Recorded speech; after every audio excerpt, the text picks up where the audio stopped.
At this time, our first honoree is Raina Bacon from the drumline and has been with the band for 4 years. Raina plans to join the workforce and go into carpentry. Raina's escorted by her mom Stacy, dad Louis, little sister Lily, Aunt Jessica, and grandmother Barbara.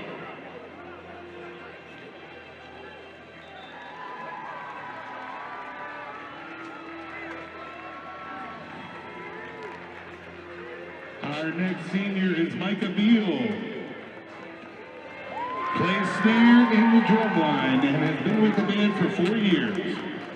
After this, Micah plans to go to Ohio Technical College and major in automotive technology. He is escorted by his mother Laura and dad Eric.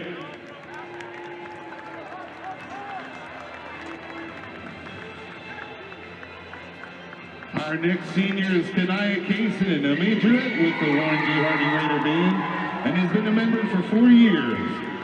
She plans on attending an HBCU and majoring in business. Tonight she is being escorted by Sanaya, Zariah, her cousin Deandra, and friend David Adams. Mom and sister couldn't be here, but they are with you in spirit and very proud of you. Next, Gino DeCesar from the trumpet section has been with the band for 4 years. He plans to attend YSU and major in business. He is escorted by his father John and sister Jillian. His mother says that she is very proud of you and is excited for your future. Next, Zosha DuPont, who plays bass in the band and has been a member for 3 years. Next year they plan to go into music production and are escorted by their dad Chris and brother Dobry.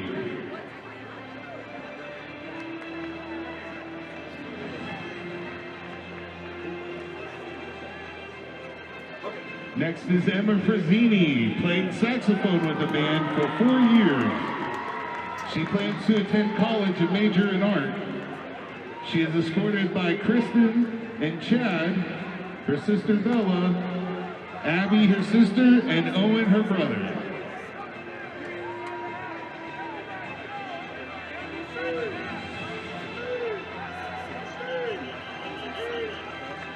Our next senior is Lincoln Gayhart, who plays on our drumline for 4 years. Lincoln plans to attend a college and major in business. He is escorted by his mother Susan, dad Tad, and stepmom Kim.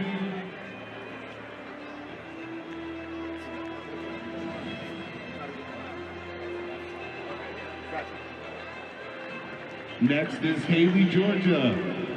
She plays flute in the band and will be enrolling in college and majoring in phlebotomy. She is escorted by Amanda, her mother, CJ, her stepdad, Wesley, her father, and Brent, her stepmom.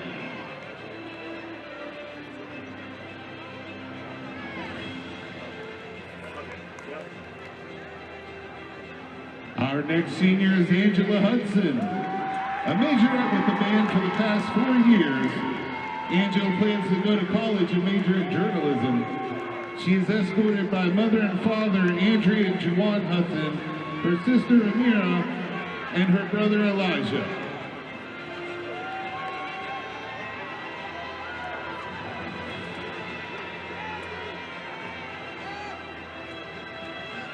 Our drum major, Amari Jackson.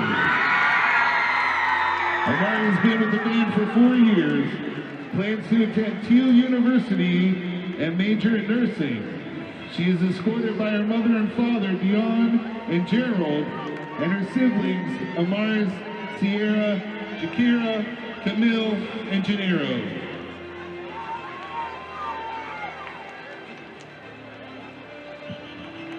Up next, Matthew Marksberry, a member of our trumpet line and has been a member of the band for 4 years. He plans to attend Ohio State for music performance.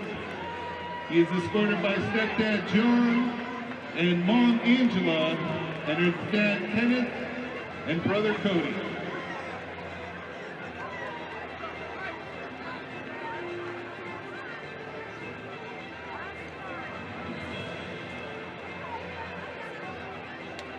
Our next senior is Alex Metzendorf, a member of the trombone section for the past 3 years of the Warren G. Harding Raider Band. He plans to go to a university and major in engineering. He is escorted by his father and stepmom, James and Jana Metzendorf.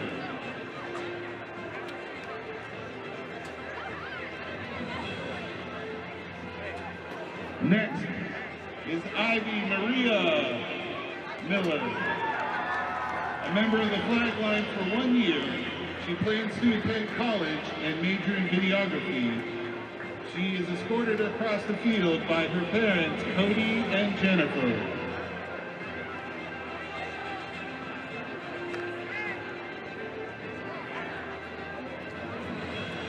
Next is Everett Miranda, a member of our saxophone section for the past 4 years. Everett plans to attend college and major in aeronautical engineering. He is escorted across the field by his mom, Erica, father, Russ, and brother, Trenton.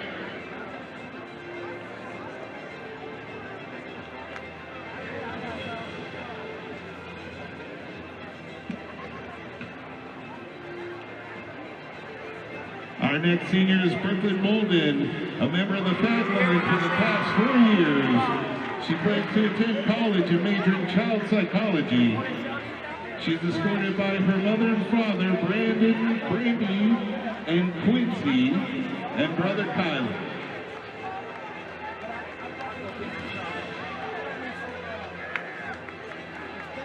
Next, Mackenzie Monsman, a majorette with the Warren G. Harding Raider Band for the past 4 years.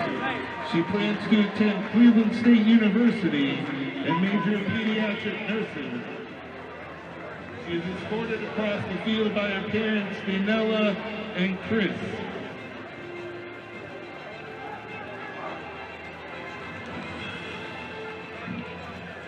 Next is Kennedy Moorhead, a member of our flag line for the past 4 years. Kennedy plans to attend college and major in nursing. She is escorted by her mother and father, Heather and James, stepmom Lisa, and stepdad David.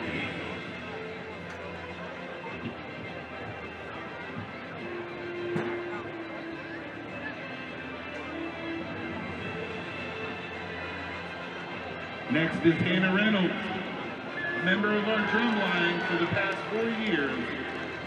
Hannah plans to further her education and become a vet tech. She is escorted by her mother, Michelle, stepdad, Jeff, sisters, Haley and Kylie.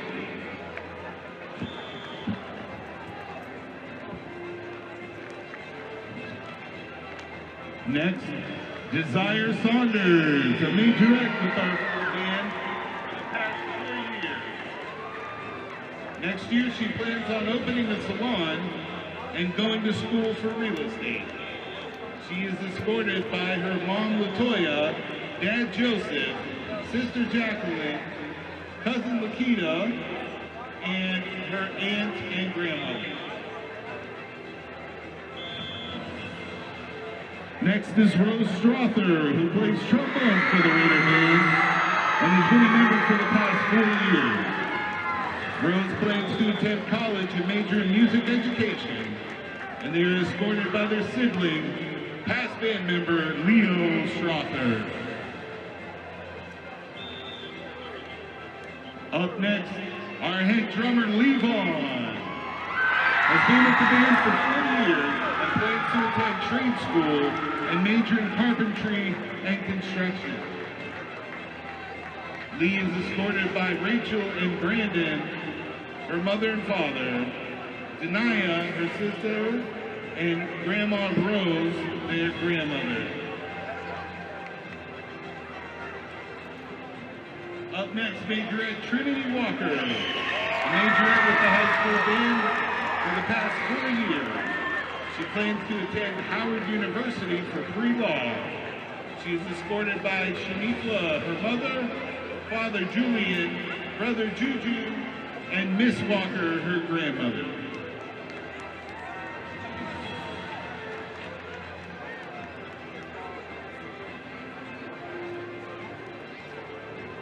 Our final senior is Cheyenne Ware, who plays flute with our band and has been with us for the past 4 years. She plans on taking a gap year and then going to OSU for criminal justice. Cheyenne is escorted by Mother Latanya, Father Anthony, Sister Aubrey, and Brother Nathan.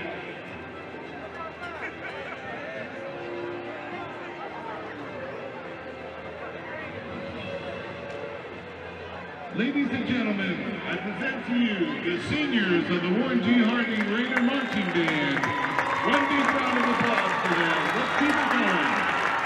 Good luck and best wishes in the future.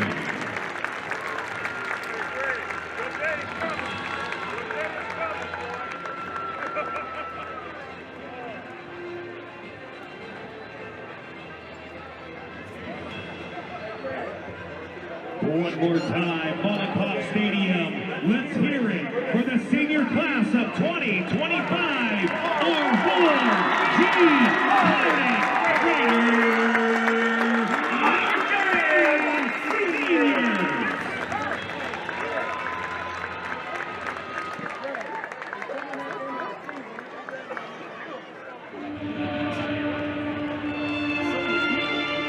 In cheerleading, it's no secret. You'll fall down, you'll stumble. But you've poured your blood, sweat, and tears into perfecting your skills all summer, every camp, every week, getting back on your feet every time. It's game day. Time to bring the cheers. Time for our school spirit to shine. And time to unleash your energy.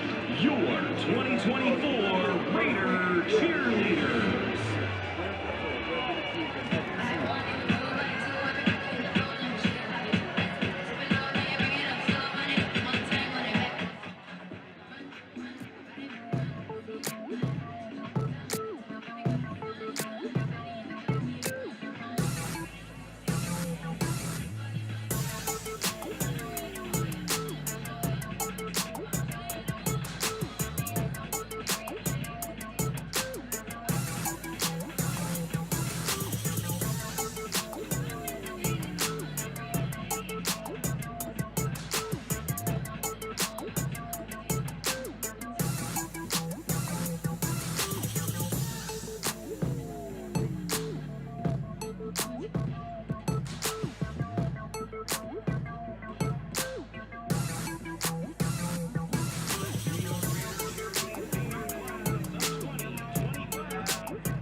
the Warren G. Harding Athletic Department, we welcome you to tonight's game. We would like to remind you of the following policies here at Mollenkopf Stadium. Outside food and drinks are not permitted. A parent or legal guardian must accompany and supervise all K-8 students. To help with our efforts of safety first, we do not allow re-entry, keep aisleways clear, and no standing along railings. To protect our field for years to come, fans are not permitted on the field before, during, or after the game. Warren City schools are alcohol, marijuana, vape, and smoke-free facilities. There is no smoking or alcohol permitted on school grounds. Thank you for your attention and enjoy your night here at Mollenkopf Stadium. Go Raiders!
Spirit without equal.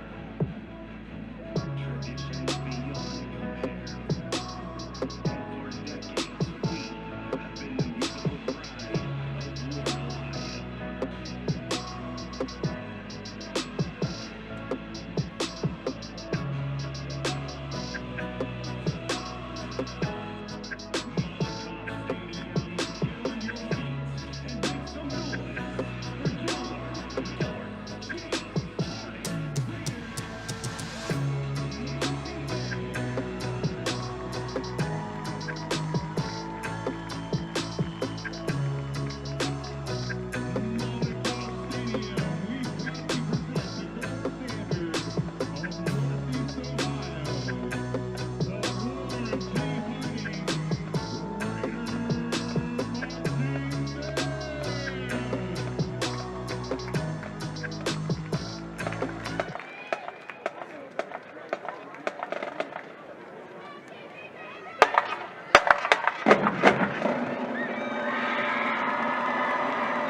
for the playing of our school alma mater, the Gold and White.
Pregame wouldn't be the same without the official song of the state of Ohio.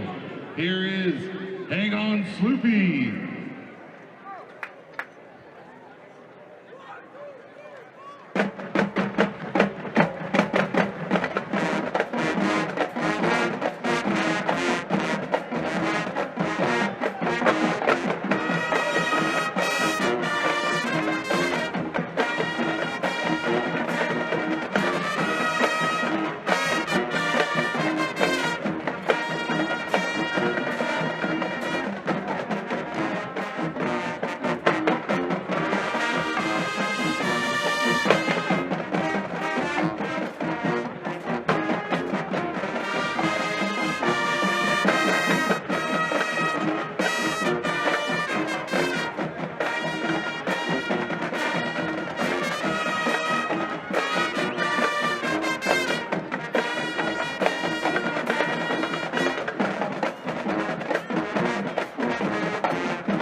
playoff appearances, 45 professional athletes, 7 state championships, one NFL Hall of Fame. Western Reserve and Panthers live deep in our soul. This is the spirit of the Harding Raider in his white and Vegas gold. Taking battle stations, I ain't on vacation. I'm just growing up, living out aspiration. I beat the expectations and change the generations. And I'm still jumping fences, and you just won't take it.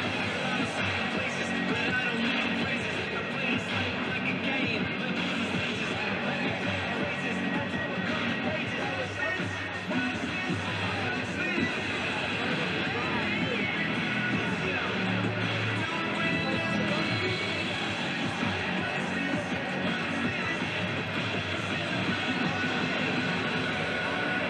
It's your team, it's your city, and kids gotta feel like it's your team and it's your city.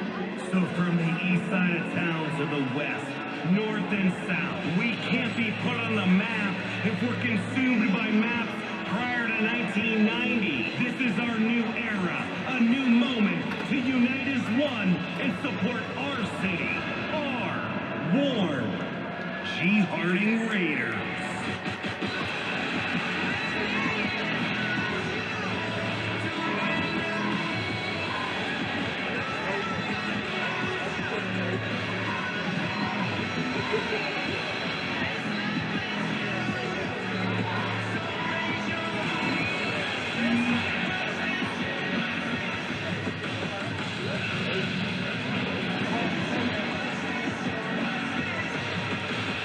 Brand new thing.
Well, ladies and gentlemen, at this time, will you please rise for the playing of our national anthem, the Star-Spangled Banner. Gentlemen, please remove your hats.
Are you ready?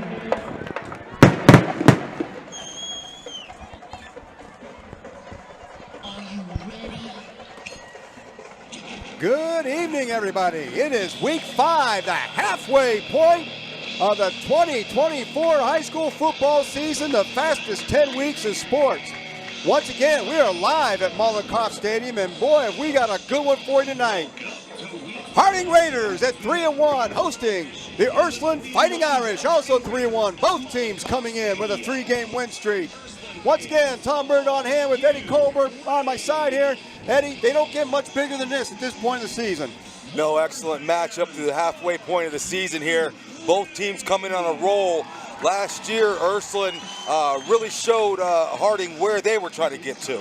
Harding looks to, on this 3-game win streak, looks to really come out and set a tone here. Started out at the beginning of the year with that tough game against McKinley, losing a close one, but then rattled off 3 tough wins in a row. Raiders really look to show not only our home fans here, but the region and the state what they're about tonight. Raider kickoff return team out on the field. Harding will get the ball first.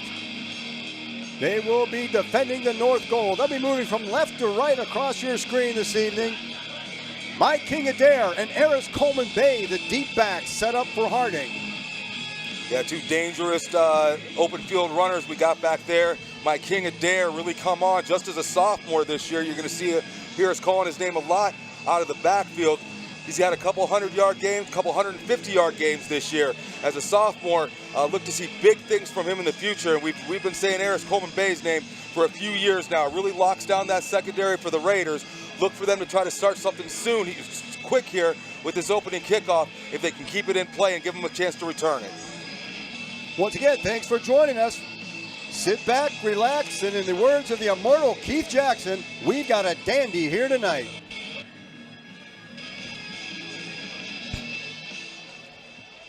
Set to kick off for the Irish, number 38, Anthony Tabak. Back deep for the Raiders, number 9, Eris. Anthony Tabak, senior kicker for the Ursuline Irish, getting set to put the ball in play. And we are almost ready to go on another balmy Friday night at Mollenkopf Stadium. Yeah, Tom, somebody commented before the game, when's the football weather coming?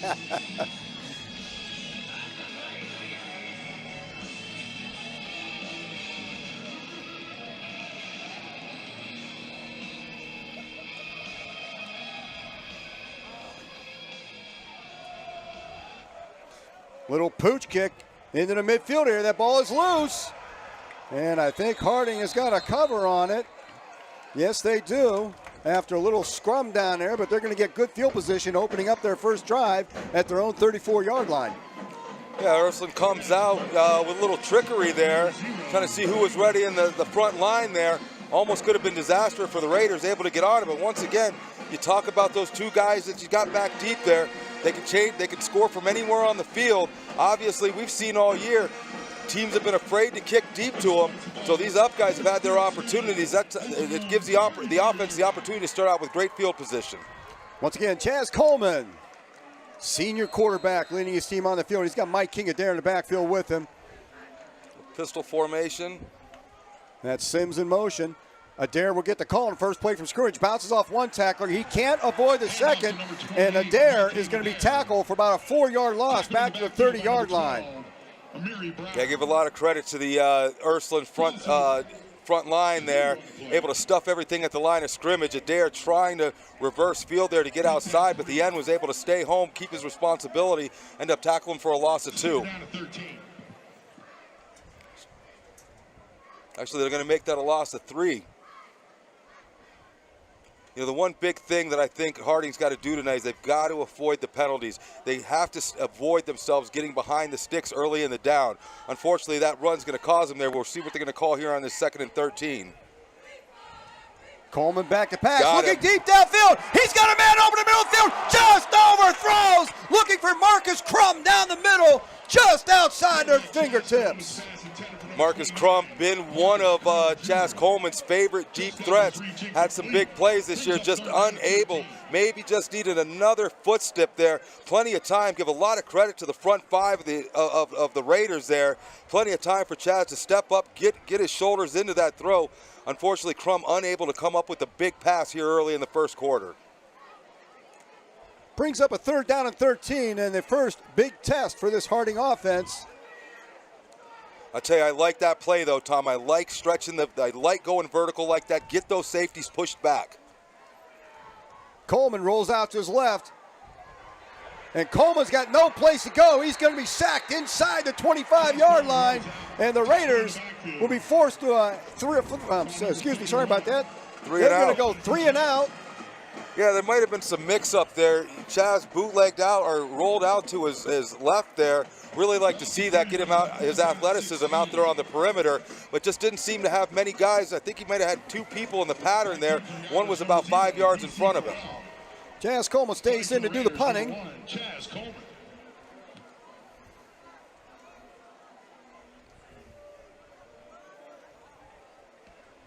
And he doesn't get off a good one. Heavy rush by the Irish. That's going to take a Raider bounce. And managed to get all the way down inside the 35-yard line. The Irish are going to start from their own 34. 10-12 to play in this first half. And now we'll see what the Harding defense can do.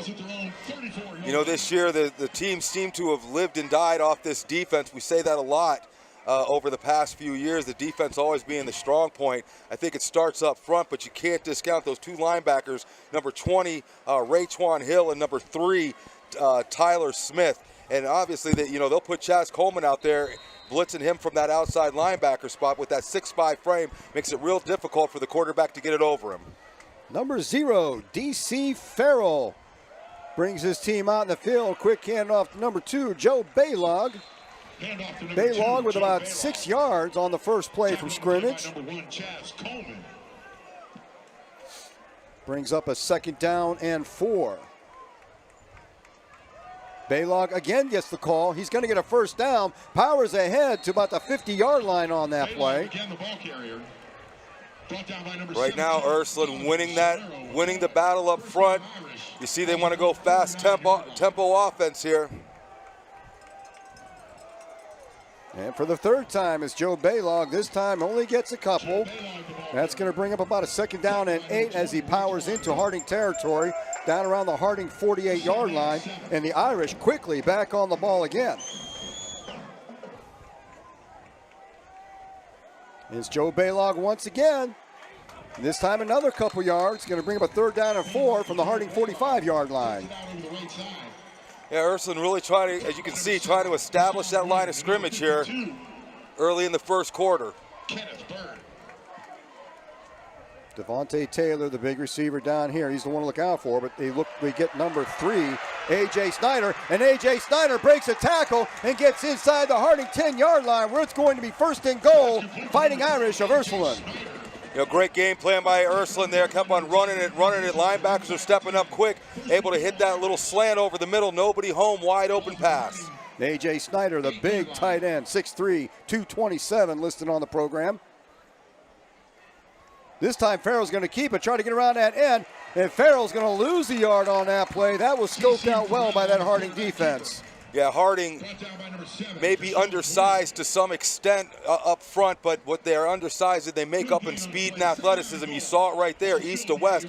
Very difficult to beat this team. Second and goal for the Irish at the Harding 8-yard line. And once again, the call goes to Joe Baylog. Baylog gets it inside the 5. Looks like it'll be third and goal down around the 3-yard line. Yeah, Ursuline very comfortable with just pounding the ball straight forward, letting that big offensive line just impose its will on the Harding defense. And this time Farrell looking to throw. He's going to scamper around that end and just get on the inside corner of that end zone. Touchdown, Youngstown Ursuline. Yeah, you saw he was looking for that one-on-one with their top receiver, Devontae Taylor. Had him out there on that, looked like maybe a post or a drag route, covered very well by the Harding defender. Quarterback able to just tuck and run, find the corner of the end zone to put Ursuline up early. Ursuline looks like they're going to set up and go for 2.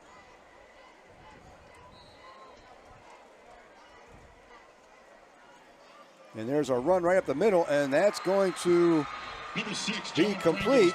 John Francos, running back, setting up in that quarterback position, kind of a wildcat play. Good for the 2-point conversion, and Youngstown Ursuline takes an early 8-0 lead against the Raiders here at Mollenkopf Stadium. Coming in, Tom, we talked about the importance of this game for the Raiders, really to kind of see where they were. They had the 3-game winning streak against I think we would say a pretty decent Maslin Perry team. Went and won a nail-biter against Bookdale. I believe that was a 18-20 game. And then obviously last week with the St. V's game, pretty much a blowout, 26-0. But we can admit that St. V's was down. They started a freshman quarterback, sophomore running back. I think all game we were calling the names of freshmen and sophomores for that St. V's team, really knowing that this was going to be that test, kind of be that litmus test for the Raiders to see where they are and kind of judge where they need to be after this game. Obviously, the first drive, Ursuline was able to get Harding behind the sticks, force a punt, 4 and out, and then Ursuline pretty handily was able to kind of do what they wanted on that drive, controlling the line of scrimmage, just pounding the ball straight forward down the line of scrimmage. Mike Tyson said, everybody's got to play it until you get punched in the face, right? Well, let's see how they respond. Let's see what they're made of. Ursuline with a 66-yard drive that took a little over 2 minutes. 7:54 to go here in the first quarter. Harding getting set to receive the kickoff for their second possession of the game. And again, that is Aris Coleman Bay and Mike King Adair. They're hitting back to the deep positions. Ursuline on the opening kickoff, try a little pooch kick, try to keep it away from those dangerous return men. Back deep for the Raiders. Number 9, Aris Coleman Bay. And number 28, Mike King Adair. Kickoff team's got to be ready here. A lot of open space there in the middle. Anthony Tabak set up once again.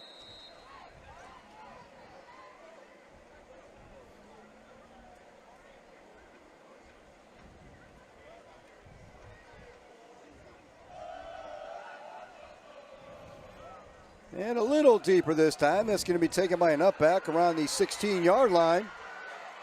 Met hard at the 30. And looks like Harding's going to set up around the 28, 29-yard line for this possession. Takes the return out around the 30. Last possession, Harding had a chance to hit something deep there. Found the one-on-one coverage downfield to Crum. Just unfortunately just a bit outside of Crum's ability to make that pass. We haven't seen a lot of vertical passing in the first 4 games here. More of the quarterback kind of tucking and running, or maybe finding those screen passes or something short over the middle. Really would like to see how the defense reacts when you start stretching them, getting those safeties pushed back, and possibly opening up the running game. Brandon Coleman checks in at running back, sets up to the right of Chaz Coleman. Coleman's going to try to keep this. He loses one tackler, makes it maybe back to the line of scrimmage. Maybe a half-yard loss. That's going to bring up, looks like about a 2nd down and 11. I give that Ursuline defense credit there. Tried to fool them with the jet sweep there. Everybody stayed home. Chaz made one guy miss, but there was a host of other Ursuline Irish waiting there for the tackle.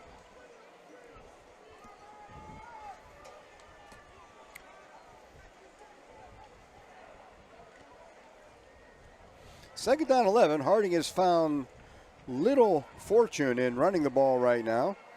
3 receivers on the near side. That's Matt Richardson in motion, and he's going to get the jet sweep, and he's going to lose yardage again. And once again, the Raiders are going to be faced with about a 3rd down and 13 for the 2nd series in a row. Yeah, this Ursuline defense came to play tonight, no question. Right now, the coaching staff just kind of really feeling out this defense, seeing if they can find some soft spots. Right now, Ursuline is not showing any. See if they can take advantage of a little bit of this aggressiveness, maybe short pop pass over the middle, some play action fakes, try to get that defense off balance to be able to give those linemen up front the opportunity to be able to win some of those one-on-one battles. Mike King Adair has checked back in at running back. Again, 3 receivers on the near sideline, a lone receiver up on top. Coleman back to pass, under some pressure, steps up in the pocket, still on his feet. Gets rid of the ball over the middle. There's the flag, where's the flag? Receiver was knocked down, that ball is picked off by Ursuline, and that is going to go to the house. Looked like the receiver was knocked down, but there is no flag on the play. So right now, that pick 6 for Ursuline stands. Yeah, that's highly upsetting. You can hear it in the stands here. As Chaz Coleman used his legs to buy himself some time there. He saw Eris Coleman Bay break open at the end over the middle. He was able to use that strong arm to get it out there, and not whether intentional or not, it looked like Eris Coleman Bay was pushed in the back down to the ground, allowing for the easy interception in the pick 6.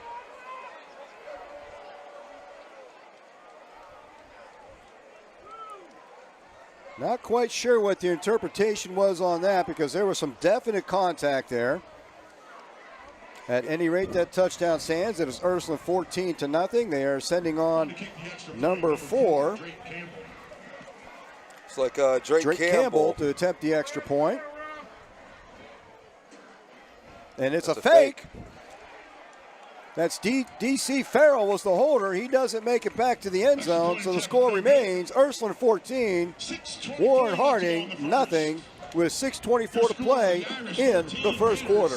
Yeah, obviously not the way the Raiders wanted to start this game out, down early here, 14-0. You saw some opportunities.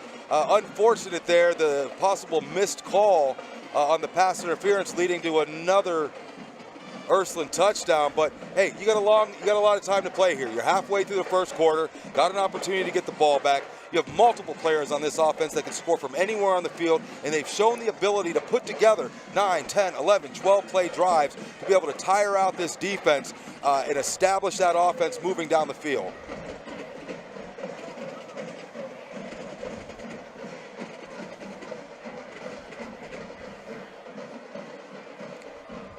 We have this lull. Tom, want to welcome everyone out there in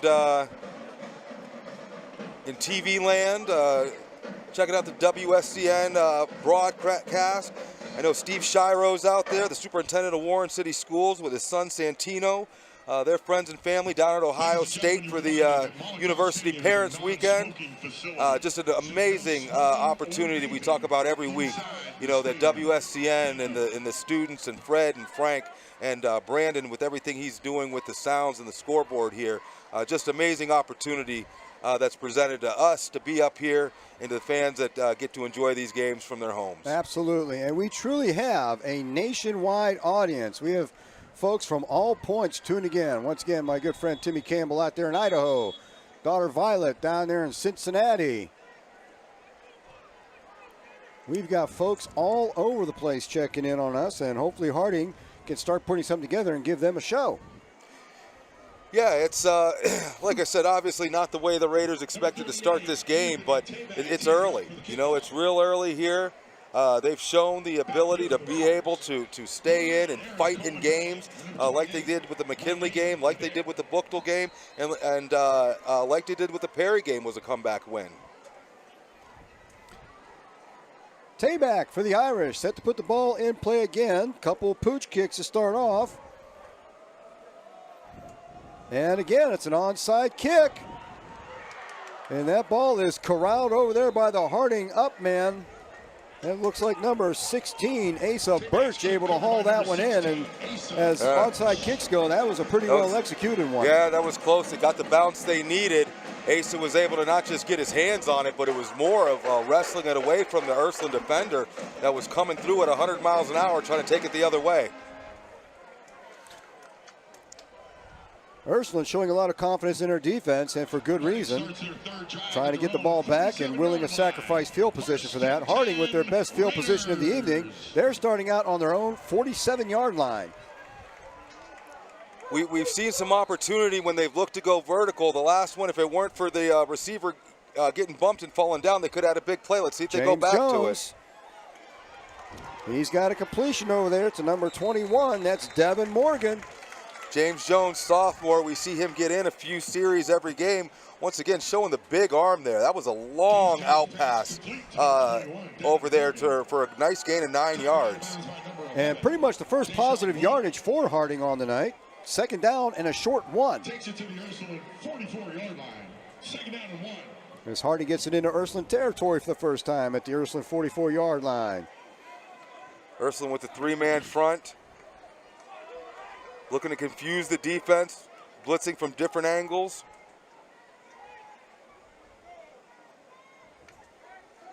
Jones back to pass once again. Finds another man over there. It's Devin Morgan again, and that's a first down Harding. And all of a sudden, Harding on the move a little bit.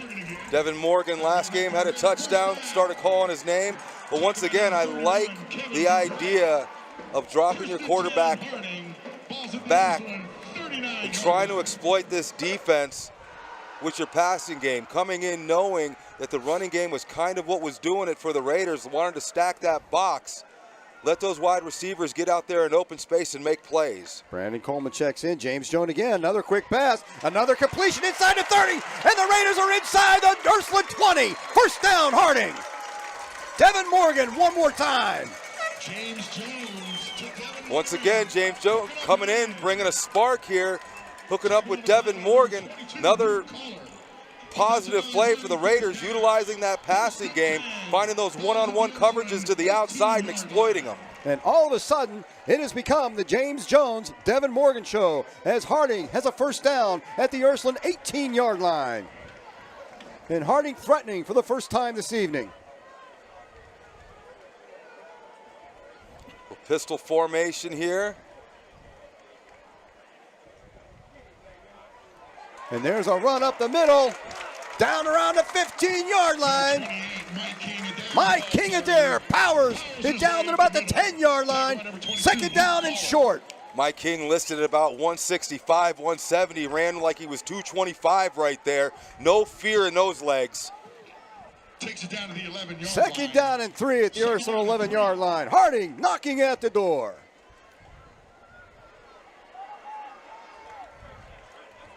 Ursuline feels comfortable leaving those corners out on an island by themselves. He's got man coverage. Adair again. Adair inside the 5. First and goal. Harding. Got to keep it moving, keep the tempo. This is what happens when you start to establish those 7, 8, 9, 10 play drives, you start to wear down that defense. All of a sudden, you don't see that staunch front coming anymore. The offensive line is able to get some push. You see those corners getting tired out there. This is how you do it. You do it through establishing these plays. Right now, they're on a roll. Got one-on-one to both outsides. Slants on both sides look open, even the corner routes. First and goal play from the 4-yard line. Jones is going to keep this one, and he's going to get back to the line of scrimmage before they drag him back. So it's going to wind up being second down and goal at about the 6-yard line. Maybe he lost a couple on that play. I see what they were going for there. Ursuline sniffing out that run, loading the box up. Probably would have liked to see an RPO there where he would have pulled that back. Maybe found that receiver coming across the middle.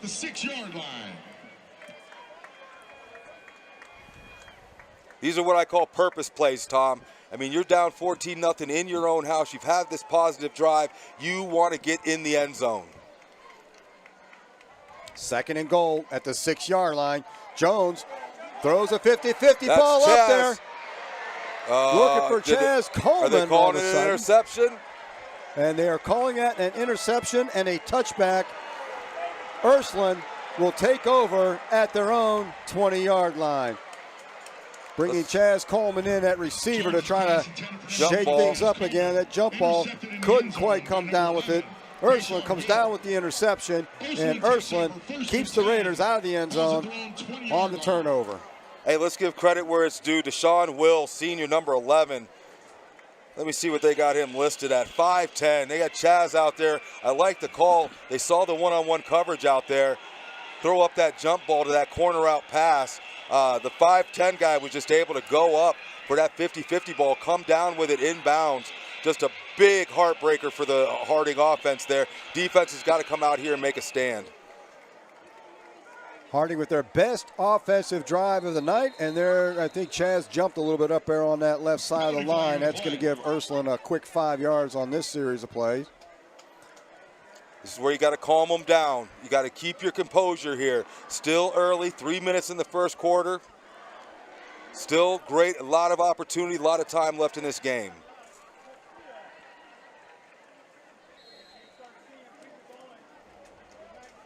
Farrell looking for Devontae Taylor, throws behind him a little bit. That's going to bring up a third down and 5, or second down and 5 rather, trying to capitalize on that encroachment penalty the play before. Yeah, Devontae Taylor, some big numbers this year for the Ursuline Irish. Matched up against the sophomore, number 10, Matty Rich, who's held his own all year.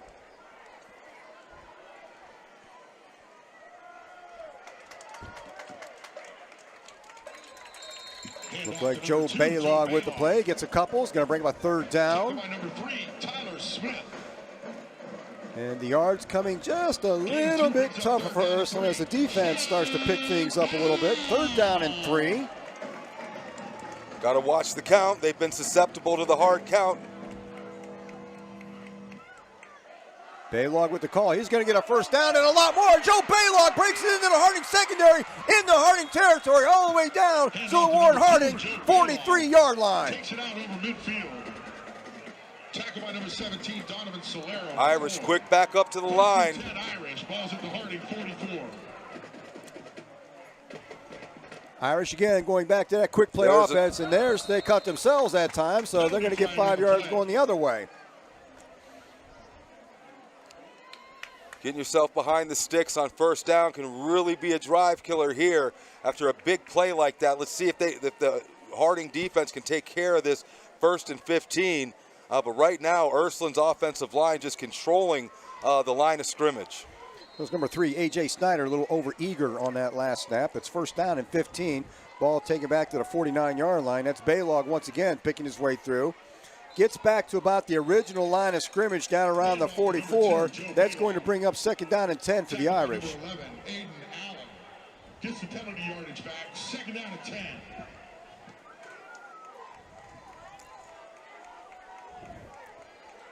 Corner's giving a lot of cushion.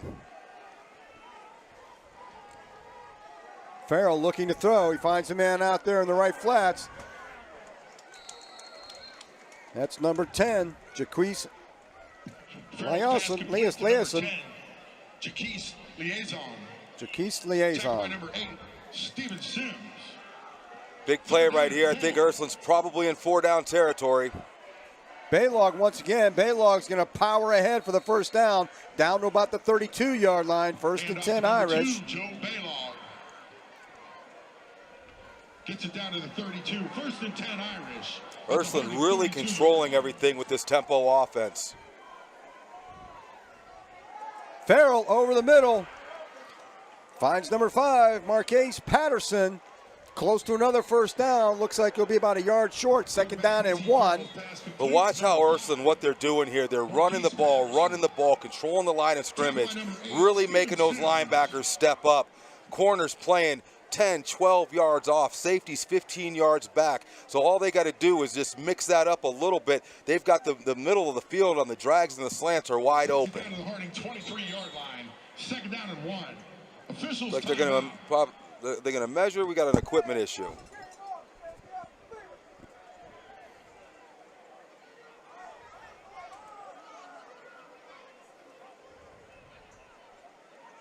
Some confusion.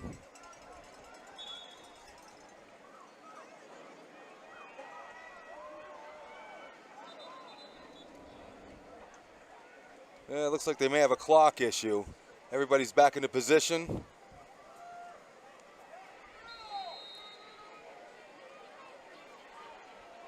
Second down and 1 for the Irish. The Harding 23-yard line. There's a handoff to Baylog. Baylog gonna run that left end. Ball! The ball is loose. There are flags on the play. No, I think those are the first. Fumble markers. Right, sandbags. Yep. I don't know. They might have been able to get back on it. And it looks like Ursuline recovers that fumble. That ball popped up, big hit, but it results in a first down for the Fighting Irish of Ursuline. Down around the Harding 12-yard line.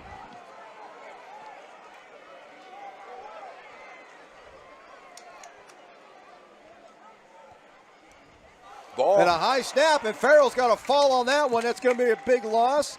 Takes it back to about the Harding 24-yard line. Number 0, DC Farrell, falls on it. Let's see if Ursuline decides to possibly huddle it up here. Seems like they're losing a little bit of composure. Maybe they're starting to tire out a little bit. 12-yard loss on that play. Second down and 22. Safety's playing up. Another high snap. Farrell corrals this. Looking deep into the end zone, looking for Devontae Taylor, and that ball is swatted down. Nice defensive coverage back there. Matty Rich. Matty Richardson again. He's got the 10 on the jersey, sophomore in school.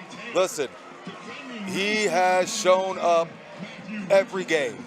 I think they look at the defense. I think they see that sophomore status there, and they think they got a weak link until they see him out here playing. He has shown and proved every game that he's played in this year. And that's the end of the first quarter. With the Irish leading 14-0, they are driving, but they have a third down and very long to open up the second quarter with. They'll be opening up the second quarter at third down and 22 at the 24-yard line. They need to get down to the 2 for a first down. But I'm sure that's what they're talking about right now in the huddle. Just, hey, you got an opportunity here. The bend but don't break style of defense there. Big play by their sophomore, Matty Richardson, against the #1 receiver for the Ursuline Irish out there, and Devontae Taylor. That's got to really give that defense some type of motivation here. Got to be able to hold them for another one. We haven't really seen much of the kicking because they've been pooch punting most of this time, and when they went for their extra point, they ended up doing a fake. But you got to assume that Ursuline's got a pretty decent kicker over there. From this, what are we, 22, so what, 32, 39-yard field goal from there? Pretty decent distance for a high school player. We'll see if somehow they can get some yards back here and maybe make this fourth and manageable, and this becomes 4-down territory for the Ursuline Irish. Harding defense looking to make a stand after the offense almost punched it in on their last drive, suffering an interception right at the goal line. That's how Ursuline came to have the ball at this point in the ball game. Ursuline with a couple of bad snaps, couple of loose handles on that ball. That's kind of helped out the Harding defense. But here we are at 3rd and 22 to open up this second quarter. You know, I really like what they tried there. You know, James Jones has got his opportunities every one of these games as a sophomore. He comes in here with a lot of confidence, shows a strong arm. Putting Chaz out there at his 6'5" frame, dual sport athlete, a basketball player, one-on-one coverage. Smart play to call with that jump ball, but give credit where it's due. Ursuline's defender was able to go up and make the play. Farrell drops straight back, and there's a little trickery over there, a little hook and ladder. And that was number 5, Marquise Patterson, who manages to corral that ball in somehow. It got batted around, it looked like, and all of a sudden, that's an Ursuline touchdown. A.J. Snyder takes it in. I think everyone was waiting to see if he went out of bounds, but For the Ursuline touchdown. Marquise Patterson, the recipient of the old hook and ladder. You don't see that too often. I think they assumed that he was out of bounds over there on the far sideline, but was able to tiptoe down there. The officials were right there. Anthony Tabak in to attempt the extra point. And this time he will kick it and split the uprights, and that makes it a 21-0 Ursuline Irish lead, as we have just gotten the second quarter underway, and Ursuline is digging deep into their playbook right now and pulling out all the stops. Harding needs to find a solution quickly. Yeah, Ursuline's confident right now. I mean, they believe there's nothing that this Harding defense can really do to stop them, whether it's the running game, whether it's the passing game, even a little trickery there with the hook and ladder. They're feeling like they're really operating on all cylinders right now, hence a hook and ladder deep into Harding territory there. It's going to be, listen, this is character right here. You know, this is digging down deep. This is being at home. This is in front of your home stands, your home fans, one of the most packed crowds that we've seen in a while here. You know, this is really where where are you at? Where's your heart at? You know, are you playing for the name on the back of the jersey or the name on the front of the jersey? Once again, kicking off for the Irish, number 38, Anthony Tabak. And back deep for the Raiders, number 9, Eris Coleman Bay. And number 28, Mike King Adair. Ursuline's shown every one of the kickoffs been something a little different. We'll see if they choose to kick deep to the return men.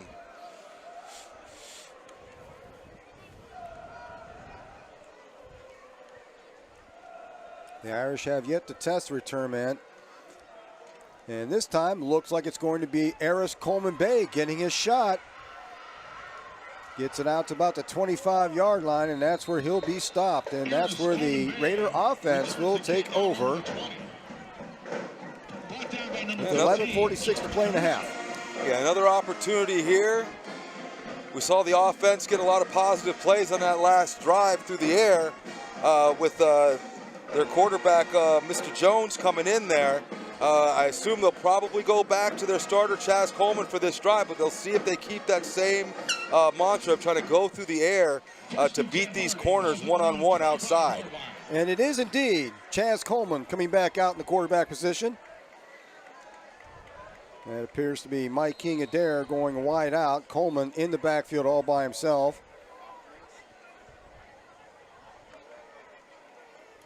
And that's going to be a sweep around this left end. There's one tackle broken, and Mike King Adair gets it out almost to midfield. Big gain on first down for the Raiders. Jet sweep coming here to the near side. Tackle did his job. What did coaches tell you, Tom? You got to wrap. You got to wrap. Mike King made him pay. Tried to come up with a big hit. Didn't wrap Mike King after yards after contact, about 15 there. And that not a good sight for Harding. Mike King Adair has limped off the field, and he's down on the sideline right now, so that could be a big blow at this point. Coleman again in an empty backfield. First down and 10 at the Harding 48-yard line. As they work on Mike King, we're going to see a flag out there. Is there a flag down or is it? Over there near the middle of the defense of Ursuline. I'm not sure. Whatever it is, looks delay like. Of game. They're calling a delay of game on Harding. A little bit of confusion on that lineup.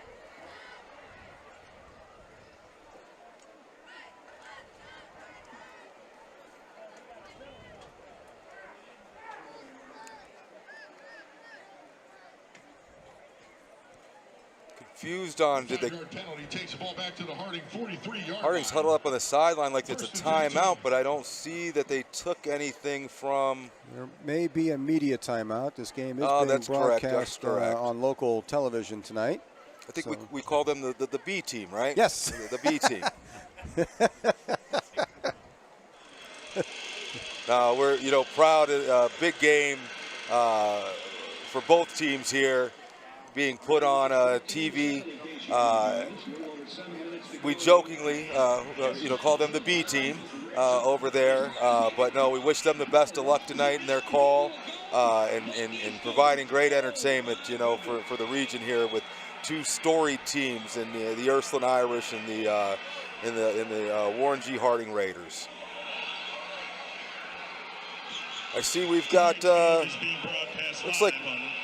looks like we've got another visitor on the WSCN site here. Good friend of the city, Warren graduate, Mr. Mark Marvin. How you doing out there, Mark, in New Mexico? Glad to see that you're tuning in. Big Raider fan. I saw Jimmy earlier today. I stopped over at BV, as many of the people I see in the stands here, and I'll tell you, many of the visitors also enjoying some of the local restaurants here in Warren before the game. Brandon Coleman stepping in at running back as we tend to Mike King at there on the sideline. Pass over there on the far sideline. That is complete, but there's going to be little to no gain on that play. Coleman's pass complete to number 21. Devin Morgan once again, but he had no running room once he corralled that ball. No, that's a long pass across the field there, and he tried to stutter step a couple times to make somebody miss, but at that time, that Ursuline defense is just swarming. You've got to take that ball, and you got to start getting north and south. Now, look, you make the guy miss, you could go a long way, but the ball's just traveling so long for such a far pass there on the sideline. You got to immediately try to get it north and south to get yards. Second down and 9 for the Raiders. 1 yard gain on that pass. Coleman steps back once again, being forced out of the pocket, holds on to it. There's a flag on the play as Coleman picks up 1 yard. See what we got over there, if that's possibly a face mask or a hold. Couldn't tell from this angle. Looked like they were trying to set up that middle screen. Irish not falling for it. Let's see what the call is here.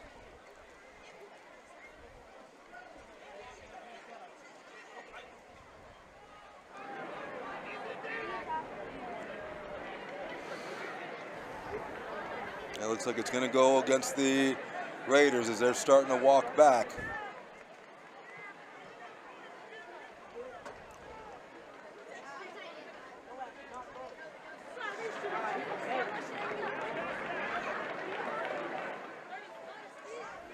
Looks like that's going to be a holding call on that play.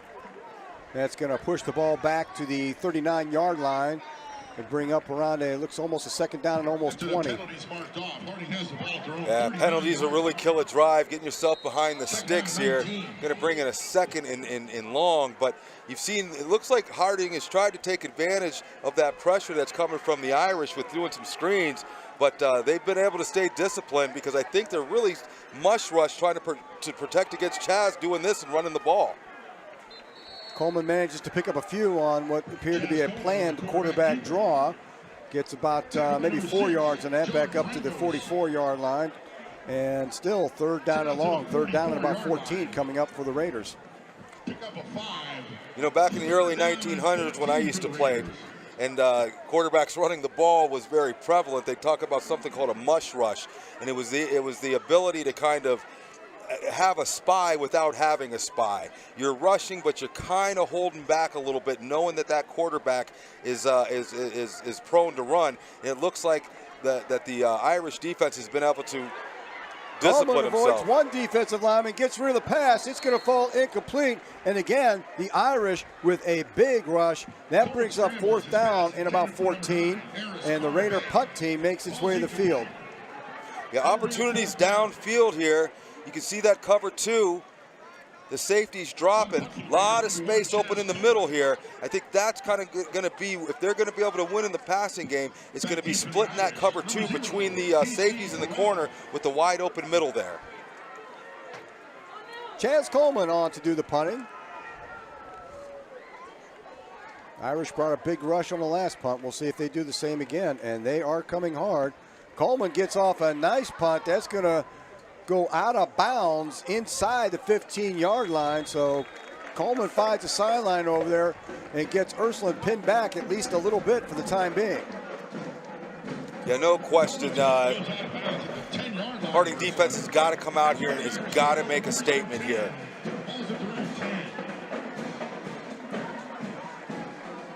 Ursuline back on the 10-yard line as a result of that punt from Chaz Coleman. Yeah, been able to pin them back deep here. Harding's had a couple opportunities, but you know, sometimes the ball doesn't bounce your way. Ursuline's been able to recover some opportunities here, but the defense really has to step up here. Don't want to drop down 28 in the first half. Just a morale issue. At some point, that's when you got to start playing some of the younger guys. This is when the defense really wants to step up. And that looks like Baylog once again. Baylog on his feet and driving, moving the pile. Still on his feet. And a big gain on first down for the Irish on the ground. Actually, I think that might have been A.J. Snyder, number 3. Looked like that was number 5, Marquise Patterson. Marquise Patterson kept the legs turning there. 8 yards on that gain. And this time, well, he was corralled in the backyard, makes it back to the line of scrimmage. Harding had him pinned down back there, but a nifty little move by Patterson gets him back to the line of scrimmage. Will be 3rd down and 2. Defense has got to swarm. You're getting penetration. You need 2-3 guys coming behind you. Farrell trying the hard count, and this time Harding stays this one. They don't move. And there's the handoff up again in the middle. That's going to be enough for first down. That was number 3. A.J. Snyder. That was number 3, Tyler Smith on the tackle. On the tackle there. Ball carrier, number 7, Vinny Fecco for the Ursuline Irish, picking up that first down. 1st and 10 at the 21-yard line. And there's another handoff up the middle. Gets a few yards before the progress stops. A couple yards there. 2nd down and 8 coming up for Ursuline. Fecco once again. Irish doing a great job of just cycling new running backs in, keeping those fresh legs in there. And the way this pace is going, it's difficult for Harding to make substitutions on defense. And there's a high snap and bobbled. Farrell gets it. Getting outside, he gets a block around that end, and Farrell's going to turn nothing into a lot of something there. Gets out close to a first down. And high snap, tipped it, bobbled it. Got it out around that end, picked up a block, gets it out to about the spotting around the 28-yard line. All of a sudden, it's only 3rd down and 3 after what could have been a big loss. Like I said, the ball's just been bouncing the right way for Ursuline tonight. It's 3rd down and 3 for the Irish.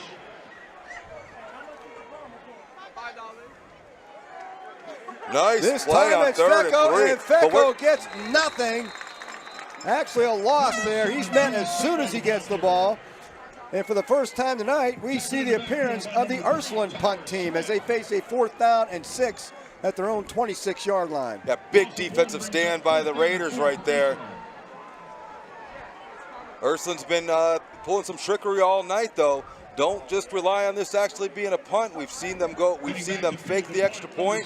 We've seen them run the hook and ladder, and everything that they've done on their kickoffs thus far has been a little squirrely. They're actually in a shotgun. Unless they're going to quick kick, you're going to see a play here. Surprised that Coach Richardson isn't calling a timeout here. There's a flag. That's a delay of game penalty. Yep. My apologies. I did not see the punter back there. Those jerseys that kind of blended in with the yard line and the field there. So the penalty, the delay of game penalty, pushes Ursuline back 5 to about the 22-yard line, where it's 4th down and 9. And I think that might just, you got DC Farrell's a punter, so yeah, just like you've got to be like watchful of that. very mobile quarterback back there doing the punting. Yeah. Single coverage here, man-to-man. And a low snap. Farrell's going to pick up run, and he's got room. He's going to get out of bounds. Not going to quite get the first down. Gets it out to about the 20-yard line. That's not enough. And Harding takes over with excellent field position. Their best of the night inside the Ursuline 30-yard line. Yeah, great opportunity. There's been a lot of opportunities here. That ball's just been bouncing the right way for Ursuline once again. Harding with that opportunity with the poor snap. I think that was Chaz coming in from the near side with the rush, just unable to get to Feckel there. Look, that boy's got some wheels to the outside. First down and 10, Harding at the Irish 28-yard line. And perhaps Harding's best opportunity of the evening to get into the end zone so far. There's Brandon Coleman trying to pick his way through the line, and it closed up very quickly on him. Hand off to number 2. Yeah, you saw the quick jump cut there. Trying to create a little room for himself. No gain on the play. Looks like he was able just to make it back to the line of scrimmage. We got 5 minutes, 5:40 left here in the first half. Harding's proven the ability to be able to put together a drive. They've had some opportunities to hit some big plays, just not able to connect. Very important that they get some score. They get a score on the board here. Yep, one-on-one all night.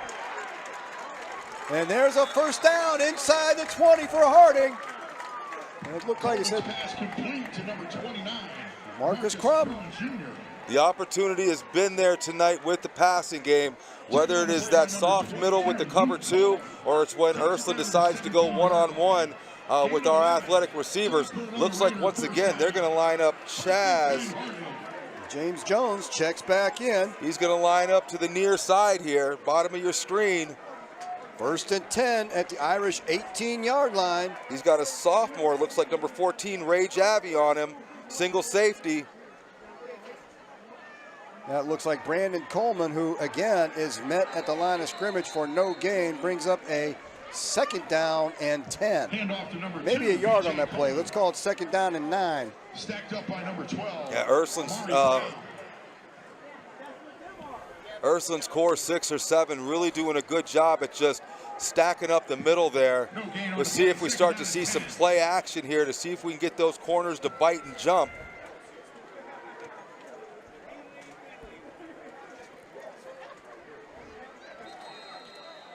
And we have a flag down.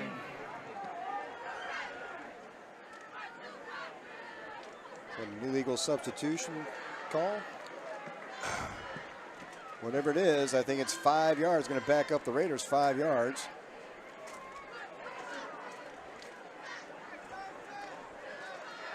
And that's going to make it second down and 15. 5 yards the Raider offense did not need to give up at this point. No, like we talked about before, you know, you want to stay in front of the sticks, not behind the sticks, and especially you really, like, we'll take a hold. You know, you'll take some of those aggressive penalties, but coaches get just infuriated by pre-snap penalties. Those are usually mental errors that can be avoided. Chaz Coleman back in at the quarterback position. Again, he's got one-on-one. Quick pass out there, dangerous pass, and it's caught. And that's going to pick up a few yards. That was awful close to going the whole way the other direction. Coleman's pass complete to number 29, Marcus Crum Jr. Yeah, the Ursuline defender able to jump the route right there. As soon as he saw the wide receivers come out to block, he knew that was going to be a screen pass, able to jump that route. He was looking to go the other way. Harding lucky to not just complete the play, but, well, looks like it was only about a gain of 2. He must have stepped out of bounds a little quicker than we thought he did. Third down and 13 at the Irish 20. See him Coleman's looking going to keep this one looking up there. Now he steps back again. A lot of time over the middle and throws it right to number 7. I believe that's Vinny Fecko. Fecko, the big return, got a couple blocks downfield, and Fecko is finally driven out of bounds around the Harding 25-yard line. Pass intercepted by number 7. Yeah, I give Chaz credit. He was thinking pass first. Had the opportunity to tuck and run a couple times. Didn't think that the corners would be able to cover for that long, but just unfortunately, not sure what he saw in the middle of the field there. Just threw the ball right to Feckel, and Feckel used that speed to get up the sideline to put Ursuline back in business around the Harding 30-yard line.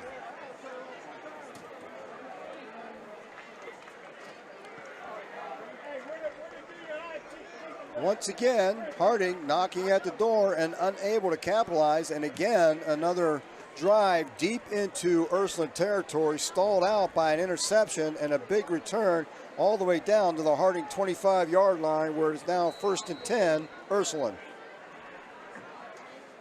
You get about 3:26 left, and remembering that Ursuline will get the ball back at the end of the half.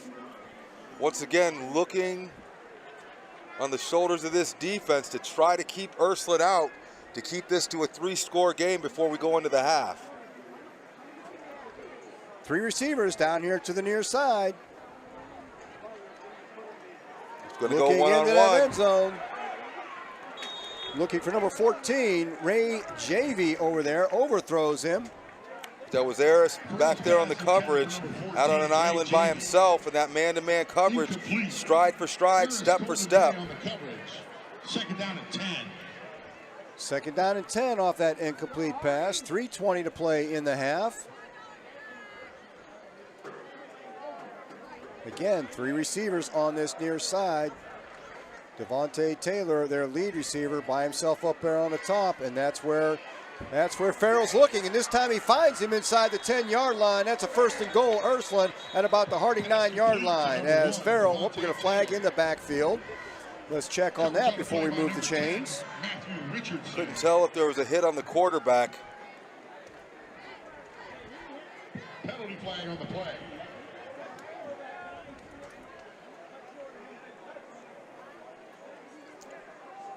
Farrell finds Devontae Taylor inside the 10.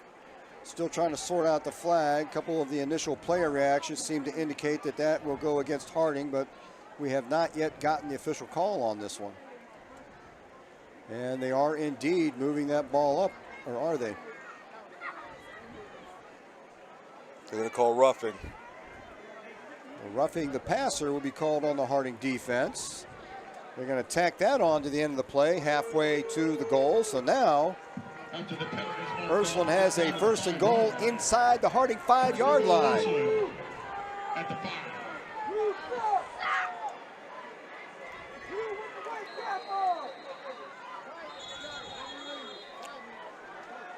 And again, flags are flying.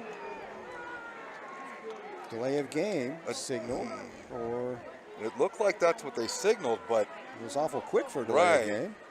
But whatever the case is, now they're pushing the Ursuline Irish back 5 yards, and again, 1st and goal out around the 10. Yeah, and we'll do this again. Yeah, we'll take it.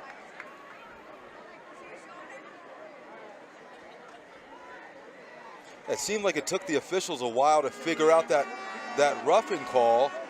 Ursuline, in their style as they've done all night, was quick to get up to the ball. I was surprised to see a call of delay a game.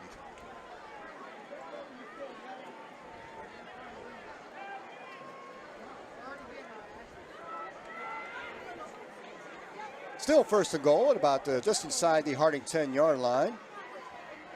That give is to Baylog. Baylog drives the pile up to around maybe the 6-yard line, where it'll be 2nd down and goal. And these Ursuline running backs, low to the ground, they get behind their pads, keep those legs churning, always falling forward for the positive yards. Farrell looking over the middle, and he finds Devontae Taylor for the Ursuline touchdown from 6 yards out, and Ursuline has jumped ahead to a 27-0 lead late here in the first half. You know, I give this defensive backfield of the Raiders a lot of credit, but with an athlete like Devontae Taylor, everybody's seen the film on him, trying to keep a one-on-one with him, single coverage all night. It's worked well thus far, but you get inside that 6. He's got that frame, he's got the size, he's got the skill. He was able to maneuver his body in there to come in with the easy pitch and catch for another 6 points for Ursuline. And Tabak converts on the extra point attempt, and it is now 28-0. Ursuline with a big first half lead over the Warren Harding Raiders. Harding with just under 2.5 to play in the first half will try to get something going, maybe put something on the board for the half. But again, as we said a few moments ago, Ursuline will receive that second half kickoff. So right now, the future is not looking all that great for Harding. They need to start getting some kind of momentum somewhere. Yeah, they got to find that spark. You know, whether it's a big hit, whether it's a big play, whether it's a touchdown, whatever the case may be. You know, sometimes you just got to make it up. You know, it's got to be in you. You got to find the big spark. You got to go out there and you got to say no more. You got to start swarming to the ball. And now look, let's give Ursuline their credit. They're doing a great job running this tempo offense, keeping those defenders from switching in and out, obviously getting that Harding defense tired. And on the offensive side, we've shown the ability to drive the ball. We've shown the ability to get open deep. Just haven't been able to punch it in and give a lot of that credit to Ursuline. We knew coming into this game, Ursuline is a formidable team. They've been a formidable team for years now. This was going to be a test for Harding. This was going to be their litmus test to be able to say, okay, where are we versus where it is that we want to be by the end of the year. Harding has shown the ability to move the football. They have shown the ability to stop that offense on occasion. It just have not been able to put it together consistently to this point. Yeah, to Ursuline's credit, they've been able to shut down the traditional run game. We've been able to find opportunities through the pass game. We haven't really seen Chaz tuck and run as he's been so successful doing. I look to see them at the halftime make some adjustments that way, getting him out on the perimeter, letting him push the line of scrimmage, making the decision, making that defense make a decision to either drop back in the pass or step up on him. He's shown the ability to drop back and pass. He's not necessarily a run-first quarterback. These are the type of adjustments we expect to see at the halftime in order to be able to get Harding back into this game. Drake Campbell doing the kicking chores this time. And this time it is kick deep. That will be taken at about the 8-yard line. Look like Mike King Adair, and he stumbles around the 19. It's good to see Mike King back in the game.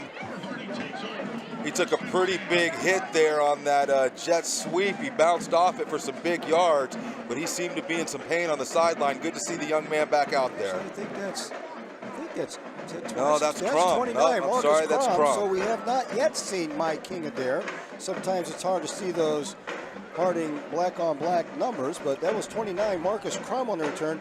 So we have yet to see Mike King Adair after he limped off the field following a big gain earlier this quarter. And I'm going to blame those jerseys, Tom, not the fact that we're old. I'm going to blame the jerseys.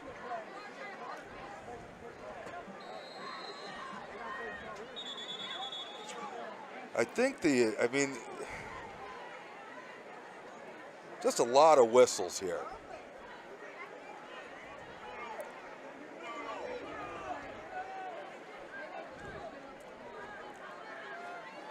Maybe an equipment issue. Looked like they waved one of the linemen off the field, brought somebody else in. So we're going to get this going now. First at 10, Harding. The kickoff return got out to the 20. Chaz Coleman finds Marcus Crum over here at about the 28-yard line. So good positive yardage on that first down play. Brings up a second down and about 2 yards out to the 28. You're going to see a 2-minute drill here by the Harding Raiders. Have all 3 timeouts. Obviously, high school, the ball's going to stop on first down. They're a little bit slow to get to the ball. I'd like to see them go tempo just to try to tire out this Ursuline defense and stop those substitutions. James Jones checks back in. Under some pressure, avoids the rush. Now he doesn't avoid the second man. Gets taken down back around that 21-yard line.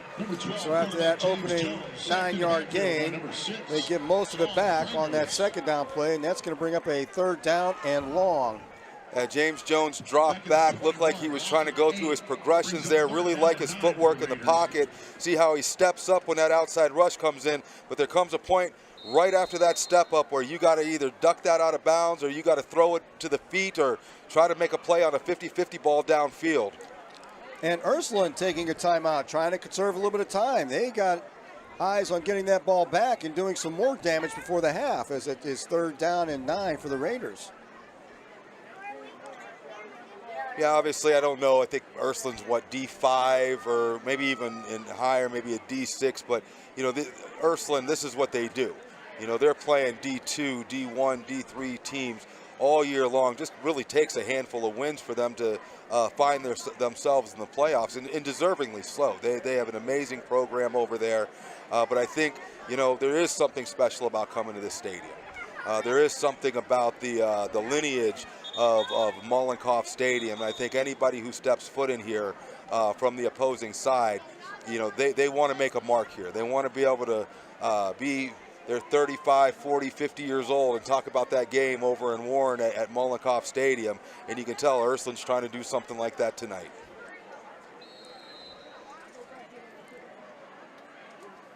Third and 9, James Jones remains at quarterback, drops straight back, steps up in the pocket, gets the pass off. Looking for maybe Devin Morgan over there, couldn't quite handle that one. That's going to bring up that 4th and 9 that you talked about, Tom. Good timeout by Ursuline. That incomplete pass is going to stop the clock. Ursuline's going to have 2 timeouts, probably with about a minute, maybe 55 seconds by the time this punt comes to an end. We'll see if they're satisfied with this 28-point lead or if they want to see if they can pour it on with their 2 timeouts. Back deep for the Irish, number 0. James Jones doing a little bit of everything. He's the long snapper in there. I just noticed that. I just saw him come in too, yeah. Pretty nice job of it. Big high kick, not terribly long. Out of bounds. And it was caught by Mike King Adair on the bench over here. So the hands are working. We just got to get the wheels back in shape. See where they're going to mark that out at. Looks like they're going to mark that out inside Raider territory. So short punt, and that gives the Irish a short field with 1:03 to play and 2 timeouts. Yeah, on the 40, I think minute 3 left, 2 timeouts. Adonis, well, hold on. Now they're moving it back to about the 50. Coleman's punt goes out of bounds at the midfield stripe. Okay. Well, they got half a field. We won't call it a short field, but they got a half a field to go.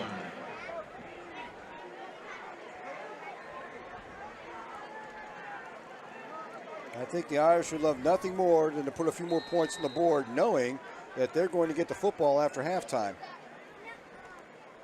Farrell with a quick pass.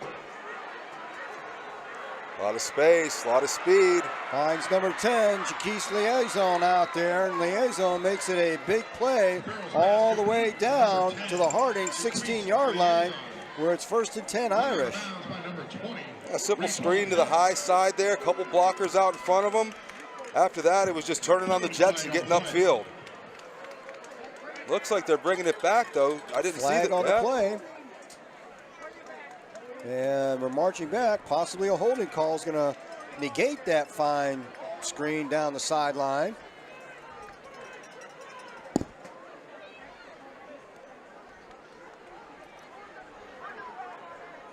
And holding obviously downfield if they're marking it from the spot of the foul. So it results in a 1-yard loss. 1st down and 11. That's not a call you make very often. Farrell back to pass. And he's going to be sacked. That ball is loose. That ball's down. Think they might have once up. It's still loose. And it is Harding football at the 44-yard line with 44 seconds to play in the half. Chaz Coleman coming off of that left side there. I saw it look like the ball was going to come out. Looked like he had it tucked in. Chaz able to get that big paw around him, knock the ball out. There's a scramble for the ball. Harding comes out with it. Excellent field position, 44 seconds, but all 3 timeouts left. 34-yard line. Harding with a real chance to maybe change the momentum just a little bit as Chaz Coleman brings the offense back out onto the field. 44 seconds to play, and they are at the Irish 44-yard line. And again, they have all 3 timeouts on the board. Look for him to take a shot up top. Steven Smith, one-on-one coverage. Coleman's going to roll out to his left. He finds Marcus Crum on the near sideline. Down to about the 35-yard line. That's bringing up 2nd down and 1. Clock continues to run. 2nd down and 1.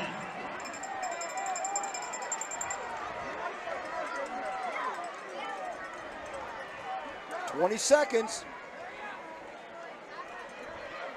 Plenty of time. He needs that block. They're Got avoiding it. the rush. Let it go. All right. That will fall incomplete and stop the clock with 10 seconds left in the first half. 3rd and 1 at the Irish 35-yard line. Raiders desperately trying to put something on the board before they go into the locker room at the half. Now 10 seconds, still have all 3 timeouts. 3rd and 1, the playbook's still wide open for you. Assume this is four down territory.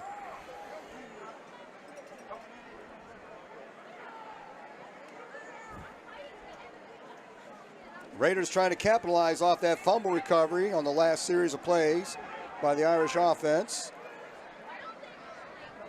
Devin Morgan, the leading receiver so far tonight for Harding. He's down here on the near sideline. Straight prevent. Look Cole at the sidelines. looking deep. No. Was looking for Morgan, and that ball is picked off at the 5. And that will end the I think half. the ball's out. That ball's still alive. It was number 22, Luke Collar, on the interception. Picked up, looked like by number 5, Marquise Patterson. And that will finally run the clock out on what has been a devastating first half for the Raiders, and a great first half for the Irish, as the Irish take a 28-0 lead into their locker room. Yeah, possibly an opportunity at the side there. The Ursuline defense 4 deep there, like a sky type defensive backfield. Had some people on the sideline. I think Chaz was afraid that the clock was going to run out, so he wanted to take that shot to the end zone, but unfortunately another missed opportunity for the Raider offense. Halftime score, Ursuline 28, Harding Raiders nothing, and the Raiders will have their work cut out for them when they come back out of the locker room. The Irish are going to receive the second half kickoff. So for the time being, sit back, enjoy the bands. Eddie and I'll be back in a few minutes.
without end.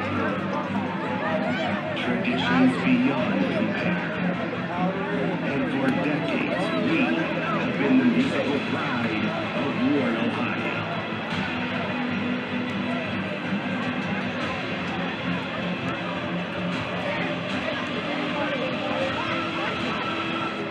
Mollenkopf Stadium, get on your feet and make some noise for your Lord G.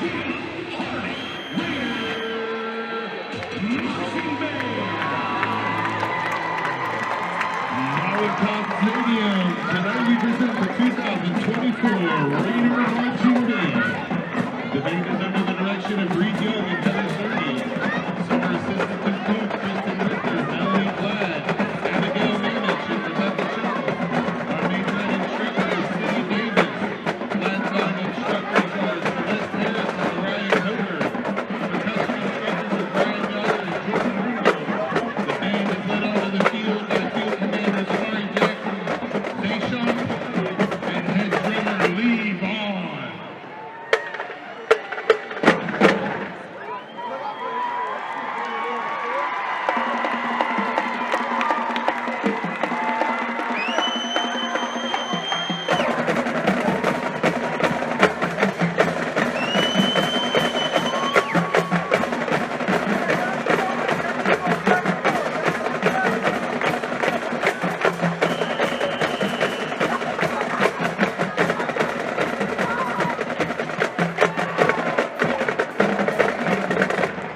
The Raider Band opens our senior night show by recognizing the class of 2025 with this hit from the year 1997.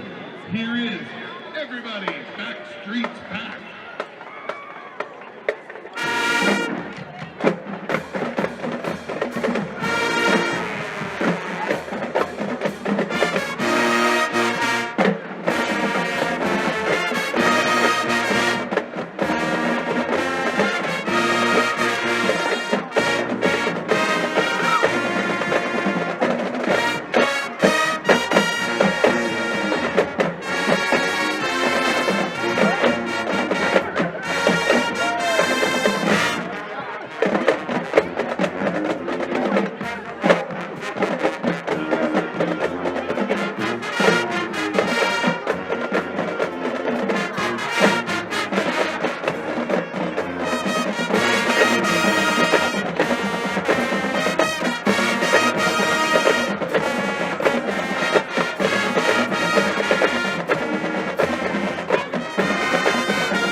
The Raider Band pays tribute to the class of 2025 by featuring our 23 senior woodwind, brass, percussion, majorette, and flagline members.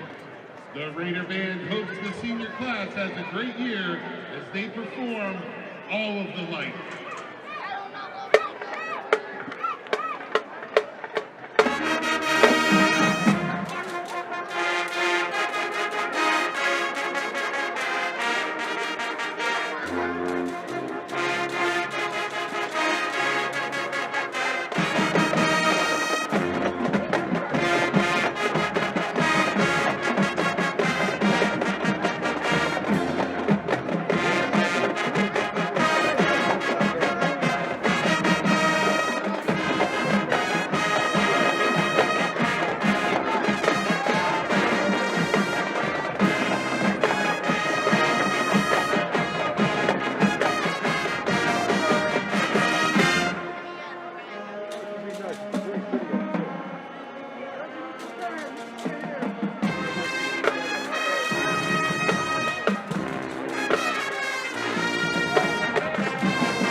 close out tonight's show, the Raider Band returns back to the music of Nick, Howie, AJ, Brian, and Kevin. We end our show with this Backstreet Boys 1999 hit, known as their signature song. Here is I Want It That Way.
The Raider Band would like to thank all of you for being a wonderful audience tonight.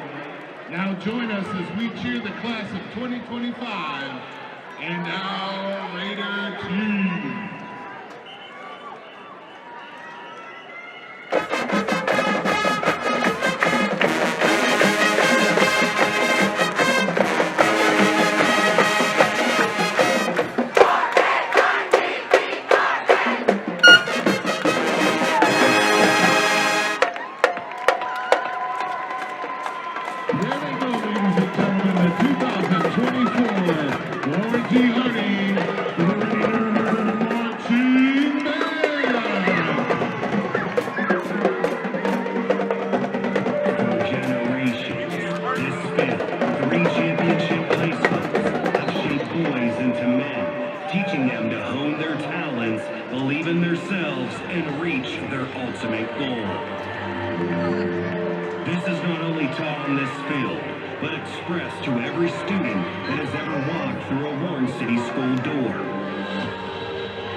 Lynn Bowden, Yelda Froholt, and Myron Cunningham.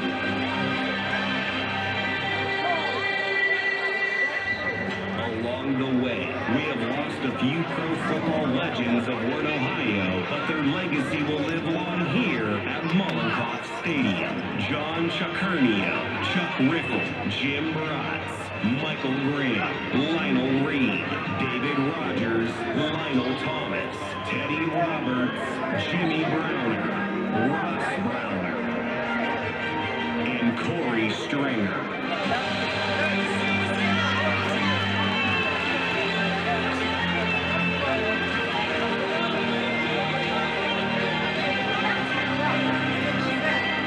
So to the next generation in Ward, it doesn't matter whether you're small, big, fast, strong, quick, or patient you are. Take the Varsity School's foundation in you. Go after your dreams. Believe in your talents, believe in yourself, and give it everything you've got. And you will become a legend.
Here we go, ladies and gentlemen, starting the second half. Harding's kicking off. Set to kick for the Raiders, number 38, Jaron Edmonds.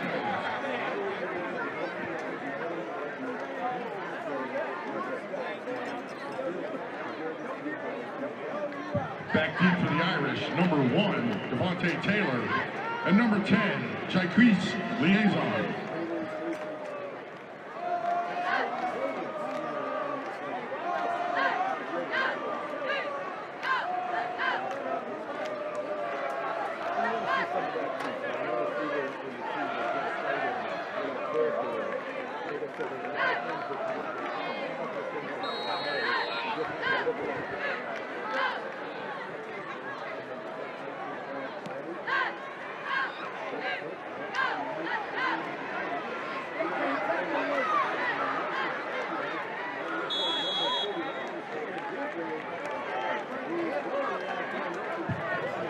Number 31, Kevin Petray. Pretty good field position at their own 42-yard line. Hey, those up, man, they love that opportunity, almost like when a lineman gets to recover a fumble. You know, they get the ball in their hand, all they see is the back of the end zone. First and 10 Irish at the Ursuline 42-yard line to open up this second half. DC Farrell bringing his offense out onto the field. Their lead receiver, number 1, Devontae Taylor, coming down here to the near sideline. He's one to watch. Looks like they're still staying in that man-to-man coverage. Farrell's going to keep this one around that right end. He's going to find a couple yards out there. Gets it out to about the 46-yard line. Looks like a second down and 6 up and coming. Yeah, DC Farrell all night being able to use those legs, break the containment of the outside to get the positive yardage. He was a receiver last year, so he knows what it's like to get out there in open field, move to the quarterback position this year, and has taken full advantage of that opportunity. Again, little draw play, picks up a few yards, makes it into a third down and short. DC Farrell on the quarterback keeper. I think the Harding sideline wanted to hold there. Saw some pressure coming up the middle there. Looked like that might have been number 52, Kenneth Bird, with the pressure there, unable to get around his defender to make the tackle. 3rd and 2, there's that, a big hit toward the line of scrimmage. He's going to be a little bit short on that play. That was Joe Baylog once again. Trying to see who came flying up from the safety position there. Tackled at the 49 by number 8, Steven Sims. That's Steven Sims, YSU commit. Hear about him a lot on the offensive side, but he also plays a pretty strong corner safety position. It is 4th down and a short 1-yard line. Ursuline going for it right here. Don't want to give him a free one here. I don't think the officials were quite set for that play to go yet. We're going to do it again. Seems to be a lot of confusion about when we're ready, when we're not ready tonight. Well, a lot of whistles early in the first half there. Continue on into the second. Farrell keeps it, trying to get around his head. He's being chased down. He's going to get the end and get out of bounds at around the 42-yard line of Harding, and that is enough for an Ursuline first down. Yeah, Farrell once again taking that direct snap. No question about it. Coming here to the near side of the field, able to outrace middle linebacker Raytwan Hill to the corner there to pick up the Ursuline first down. 1st and 10 at the 43.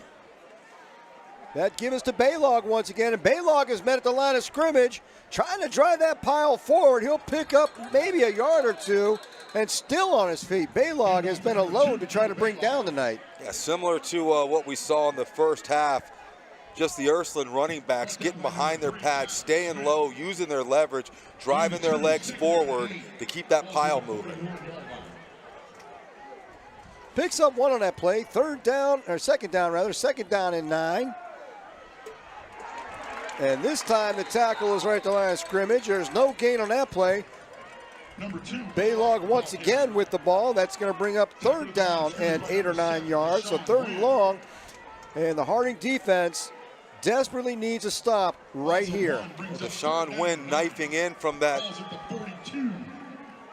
high side defensive end position.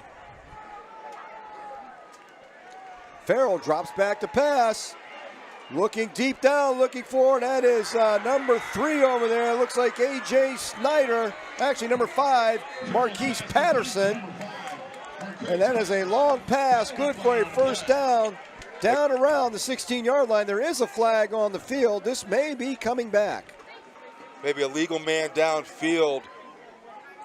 Long time for the quarterback to sit back in the pocket. Hard for the lineman to be able to hold back like that. And it is a holding call. That's going to take them back 10 yards. So that negates the big first down play for the Irish. And the Harding defense catches a break here. This is going to make it 3rd down and about 18 yards. So Harding with an excellent chance to stop the Irish early here in the second half. Well, we see the reason why Farrell had so long to throw there with the holding call. That tends to help things out a little bit. There's to give to Baylog. Baylog with some room, and Baylog breaks loose all the way inside the 20, inside the 15, and the Irish wind up with the first down anyway on the big run by Joe Baylog. Yeah, Joe Baylog, watch the timing in the backfield as the guard and tackle pull to the left side there. He just gets behind that big offensive line and lets his leg do the rest.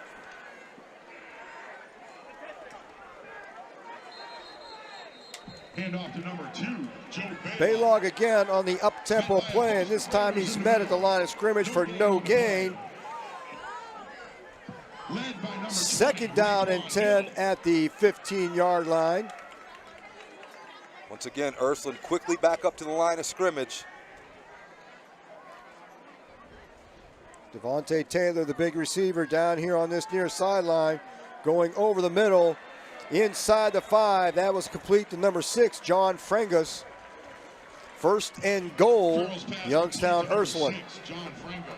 Just really hitting on all cylinders there, taking advantage of the cushion that's being given to the receivers. Easy pitch and catch to get him down to the 3-yard line. Expect him to just run behind this big offensive line. And not this time. Harding sees that one. And that's about a 4-yard loss for the Irish. Back to the 7-yard line where it'll be 2nd down and goal. Yeah, nice penetration.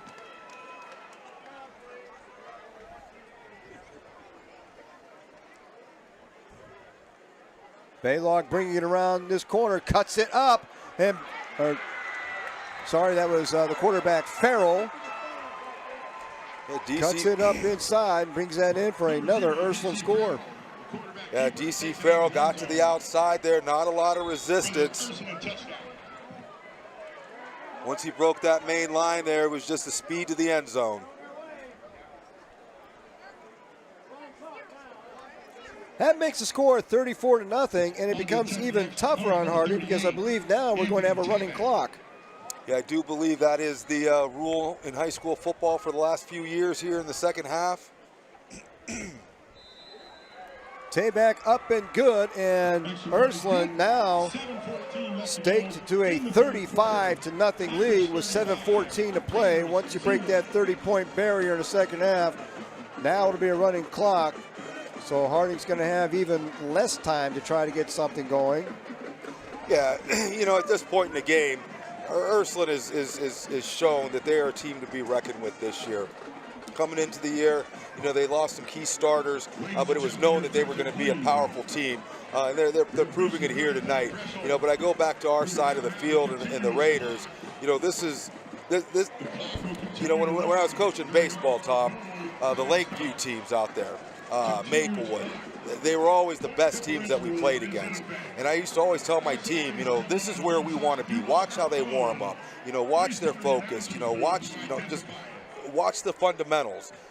There's so many things that you get out of a game like this because this team has the opportunity, it has the talent, it's got the coaching staff. As you can see tonight, you've got this city, you've got the fans behind you. It is now just continuing to work to where you want to be. I don't think anybody thought that everything was just going to turn around in the snap of a finger. This is a great opportunity to witness. You know where you are. You know where you were, you know where you are, you see where you want to be, you continue to work towards it. Now you see what it takes to get there.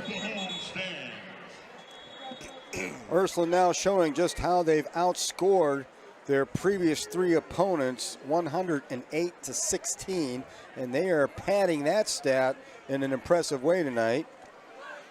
I'll tell you, they're showing you, you better work in the offseason because you're not getting off the field. If you're a defensive player against this offense and they hit you for those 7-8 yard plays, they put in a 9, 10, 11, 12 play drive, they're not letting you off the field. They're getting right back on the ball. They're keeping you up there. That's not something that you can gain during the season. That's the type of cardio, those are the type of lungs that you got to get in the off season. They're proving to you right now, you better have came ready. Some of these stats we're able to give you coming in this game. I want to give a shout out to Dave Wormbaugh, who puts out a preview every week. So he gives us, we glean a lot of information from that to be able to talk about our opponents coming in here. So a lot of credit there to David Wormbaugh, who puts that article together every week and gives us an opportunity to have some insight coming into the ball game about our opponents. Oh, absolutely. I mean, the job, and we can't leave out Brandon Giovanni. I mean, just an amazing halftime video that he put together highlighting the NFL players that came out of the Harding and the Western Reserve, and then obviously the combination that made Warren G. Harding the combination of the two schools. But between Worm and Brandon Giovanni, you know, I put them right there with the production that WSCN puts together. I mean, just really top-notch what they do to bring this this amazing entertainment event to us every Friday during the September and October months. Harding off the kickoff will start off first and 10 around their own 19-yard line. Jazz Coleman leading that offense back out on the field. That gives us to Brandon Coleman.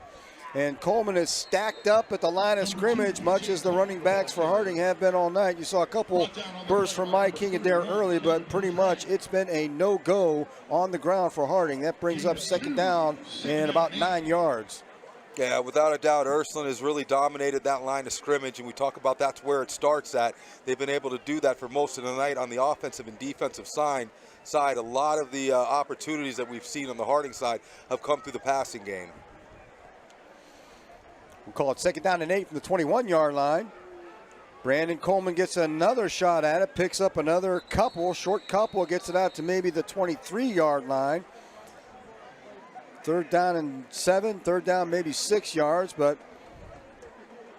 not the comfortable 3rd down yardage you'd like to have. Looks like it'll be 3rd down, and yeah, they're calling it 6. Looks more like a long 7, but takes it out to the 23-yard line. 3rd down and 6. Let's see what the coaches choose to do here. Chaz hasn't really ran the ball much tonight. Coming over this near sideline, he finds Marcus Crum. Crum trying to get through. He's going to get out close to a 1st down, so we'll see what Harding tries to do here. It's going to be 4th and about 1. I think they're moving the moving the chains, so that was enough for a 1st down. Yeah, Coleman showing off the arm there. That's enough for a Raider 1st down. They've liked those sideline out passes there. Dangerous if those corners are playing up, but Ursuline's given so much cushion there, comfortable with letting him sling it out there. Been able to pick up some positive yards. 1st and 10 at the Harding 29-yard line.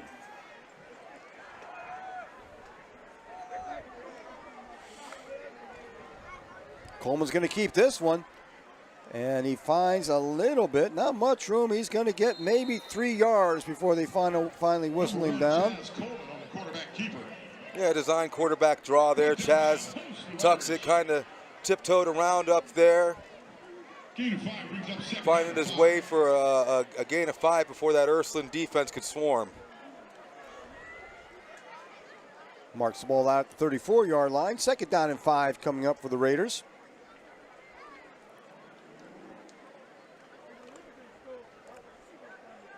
And the clock will just continue to tick unless the Raiders can put points on the board and get this lead under 30 one more time.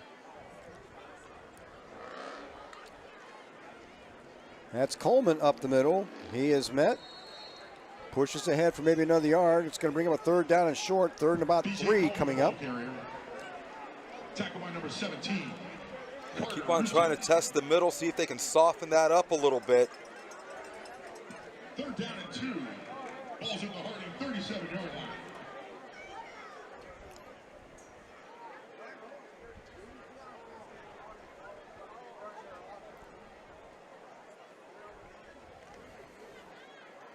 .250 and counting here in the 3rd quarter. Harding looking way uphill at a 35-0 Ursuline lead. Chaz Coleman keeps this one. He's not going to get enough of the 1st down. That's going to bring up a 4th down and about 1.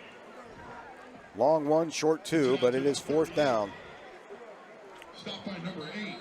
Looks like they got a Harding player down. I can't tell if that is the quarterback number 1. I think it is. Coleman. And Coleman is down on that play. You know, this game, as we talk about the running clock, 35-0, 2:25 left. Might be time to start getting some of your younger players a little time out here, getting them some time under the lights, getting them a little bit of experience as you start to look at what went right, what went wrong here, but start to formulate the plan for next week. Looks like Chaz is getting up, which is a good sign to see. Coleman back on his feet. Looks like he'll be able to get off the field under his own power. Chaz Coleman, the injured Raider, makes it off the field under his own power. That's going to bring James Jones in at the quarterback spot for Harding. Jones, a sophomore who has been effective whenever he stepped on the field. Number 12, James Jones. Yeah, you know, we talked about from the beginning, just a sophomore transferring in here this year, but steps on the field, shows a lot of confidence. Obviously a different dynamic that he brings to the game versus Coleman. Dual threat with his legs and his arms there. Right now, James Jones looks like a pretty good field general. Able to read the routes. Looks like he gets through his first progression, at least to the second one there. He's going to have a lot of opportunity here, 4th and 1.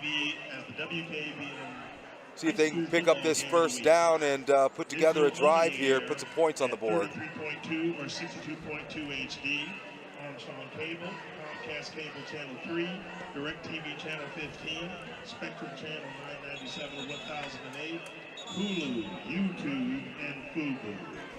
Game is also being broadcast live online at WKBN.com and the WKBN mobile app. 4th and 1 for the Raiders. Brandon Coleman is the deep back.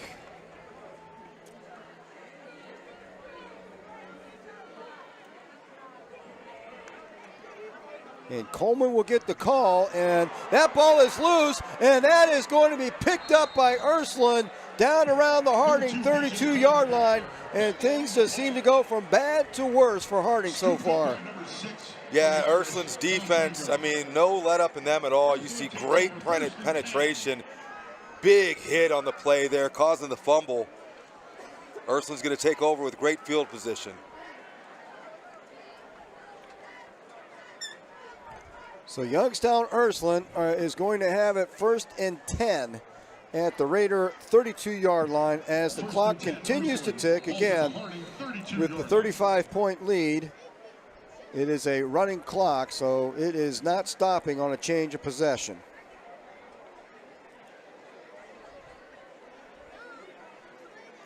Joe Baylog once again fights his way outside, and he's going to get dropped for maybe a 1-yard loss. Brings up a 2nd down and 11 from the 33-yard line. So you start looking forward in the schedule, Tom. You see Solon. We're at Solon next week. We follow that up with a game at Boardman.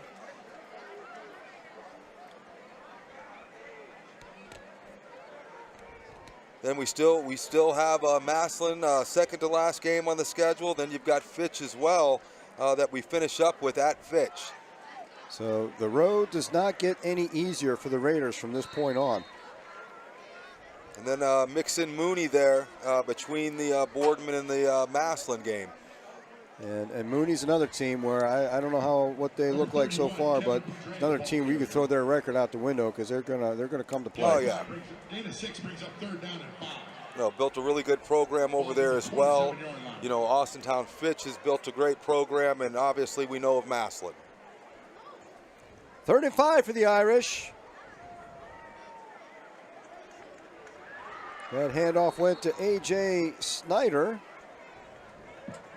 And there's a fumble on the play, and Harding gets the ball. Harding will have the ball 1st and 10 at their own 25-yard line on the turnover. And that will bring us to the end of the 3rd quarter with the Fighting Irish of Ursuline 35, the Harding Raiders 0. The score for Mollenkopf, Ursuline Irish 35, Harding Raiders 0. I think we'll start to see some of the younger players right now. I don't believe Harding, we probably won't see Chaz Coleman out there anymore tonight. James Jones will probably get a little more work. Opportunity for some of these younger players to get on the field and see what they're able to do. Yeah, get an opportunity to build the program, get them acclimated to these lights, get them acclimated to the field. You know, some of the speed of the play. I think that's the biggest differences as you start to go up the levels, is just how fast the game goes from one level to another. You start to get that speed down, start to get comfortable with it. I think that's when you start to get comfortable in your position. So give them an opportunity out here under these lights against a good Ursuline team, and trust me, they're going to get their guys in too. Everybody's out here trying to show the coaches what they can do to earn that spot.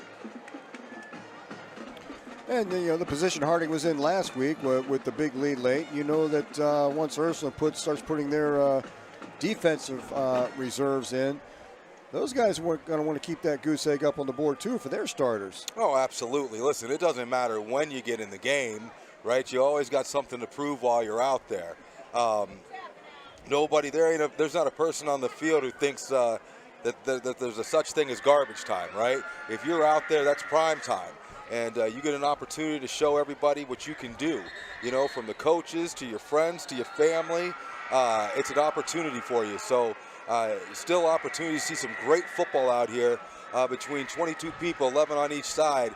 They got something to prove and a little bit of chip on their shoulder.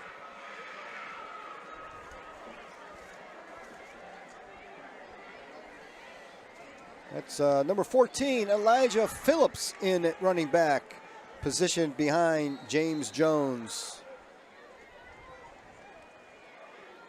And Elijah Phillips will get the call.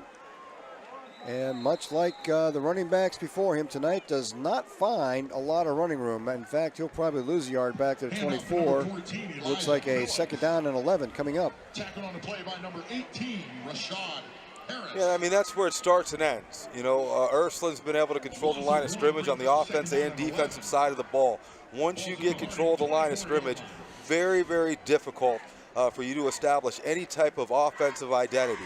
And you saw that from tonight. Really not able to run the ball effectively, not able to really pass the ball effectively, and that's all because of Ursuline being able to control that line of scrimmage. Second down 11 for the Raiders. Jones steps back to pass, lets it fly, finds a man over the middle, just a little bit tall maybe. Looking for Devin Morgan out there, I think, once again. Maybe 29? Was that Marcus Crum? That was Marcus Crum, yes. Looking for Marcus Crum. Couldn't quite haul that one in. But again, James Jones showing a pretty strong arm. He had some zip on that ball. Yeah, I think the coaching staff feels comfortable with the quarterback position going forward. Obviously, number 1, Chaz Coleman, he's a senior. He will be leaving after this year. But a lot of opportunity there in the running back position. The running back position is pretty deep as well. Along your offensive and defensive line, you've got a lot of juniors and sophomores getting time. Jones again looking to throw, being forced out of the pocket, and Jones is going to get sacked way back inside his own 10-yard line. And that rush from the Irish defense just has not let up all night long. They have been in the quarterback's face from the get-go this evening. Yeah, easy for me to say it up here. You know, I'm not the one under pressure. I think on those plays there, as he gets a little more comfortable, he starts to feel that pressure from his left or his right coming from those defensive ends. He's going to take those 2 steps up into the pocket. He's going to step up by himself that extra half second to be able to dump that ball off somewhere to avoid the sack. And that looks like it may be Jaron Edmonds in there to punt. Coming out as Chaz Coleman's been on the bench since being hurt in the last series.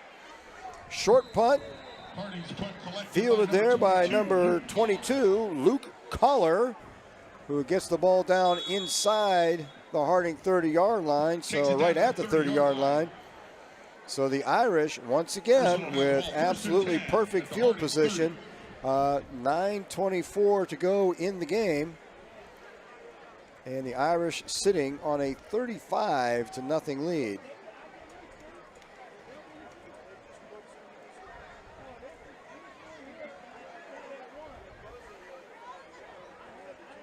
Even though we have a running clock, it has stopped for what appears to be a media timeout.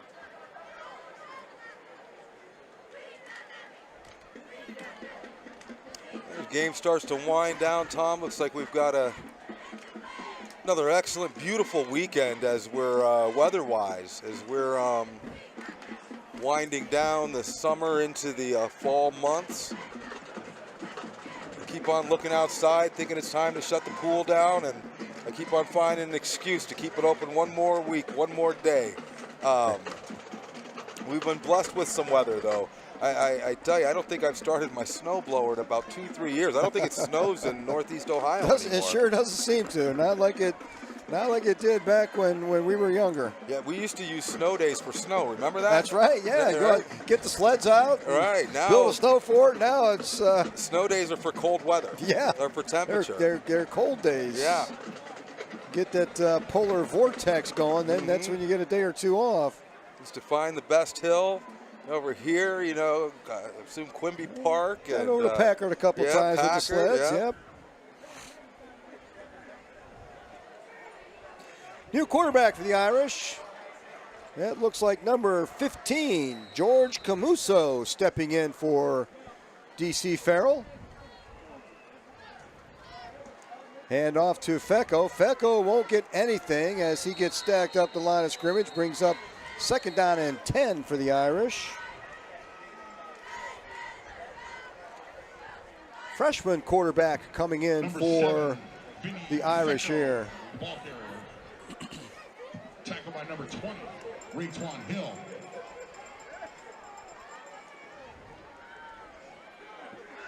See, some of the starters are still out there. Raychwan Hill having a great year. One of the leaders in the states in tackle. Came back from a knee injury a couple years ago, really worked his butt off, not only to come back, but to come back at the high level that he has is to be commended. Fecko again gets the call, and Fecko was hit in the backfield, but manages to dive forward for a gain of about 3 or 4. He was hit back there, kept the legs pumping, gets it down to about the 27-yard line, brings up 3rd down and 7 for the Irish. Yeah, these Ursuline running backs, they're not going to go down from arm tackles. It's going to take a swarm. It's going to take a shoulder and a wrap. They've proven all night. They've been working. Those legs are strong. Like I talked about before, getting behind their pads, using that leverage, and always falling forward for that extra 1, 2, 3 yards. Under 8 minutes to go in the contest this evening.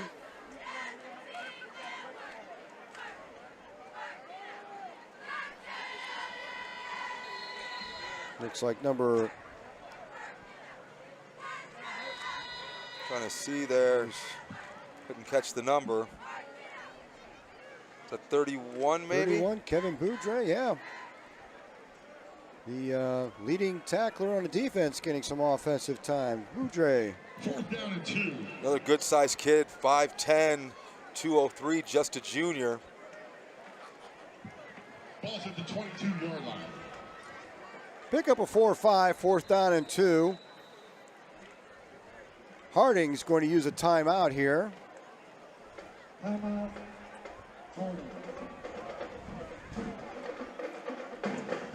Harding on the road next week, going to face the Solon Comets. Solon usually with a pretty hard-nosed program, so things won't get a whole lot easier for the Raiders next week. Hopefully they can regroup and better fortune ahead. No, absolutely. Like I said, you use this game to build off of. You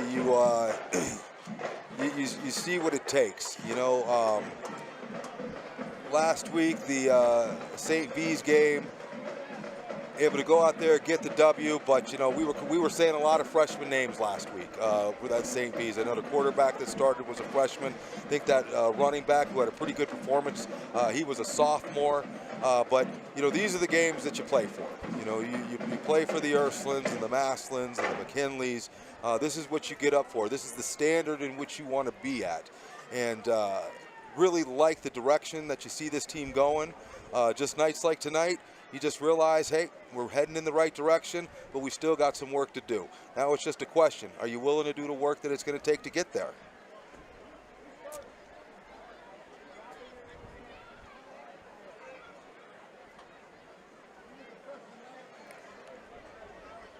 Harding travels to Solon, and they will travel to meet the Boardman Spartans the week after that. 2-game homestand with Cardinal Mooney and the Massillon Tigers before winding up the season over at Austintown Fitch. So again, it is not an easy road from this point on for the Raiders. 4th down and 2 for the Irish.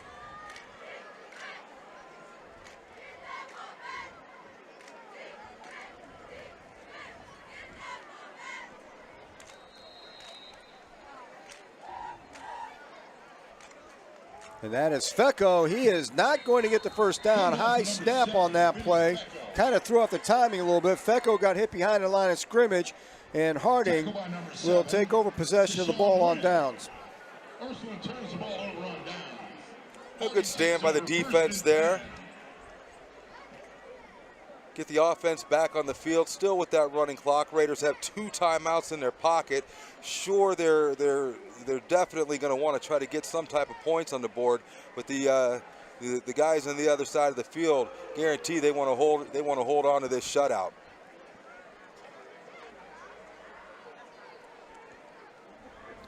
Harding takes over on downs at their own 23-yard line, 1st and 10.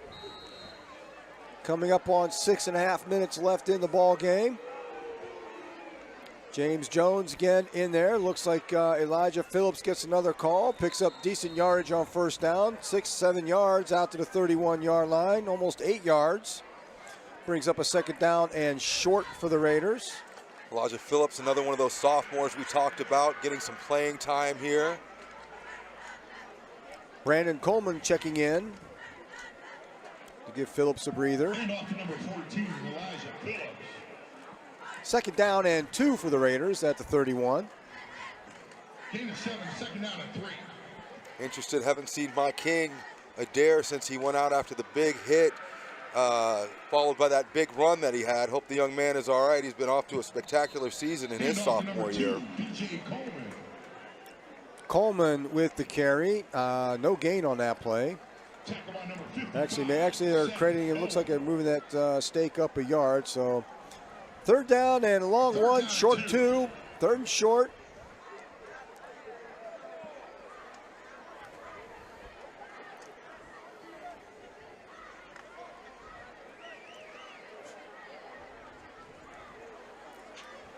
Probably comfortable with a little shotgun, a little pistol formation here.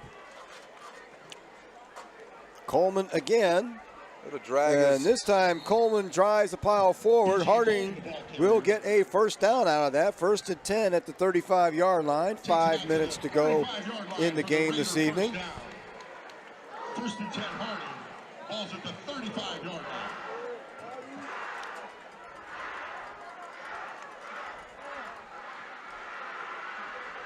Elijah Phillips checking back in at running back. Devin Morgan, the receiver down here on the near sideline. He's been the favorite target this evening.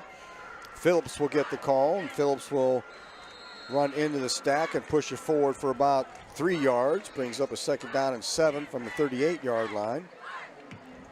Elijah Phillips, the ball carrier. See if Harding's content with just running the ball out here to run the clock out.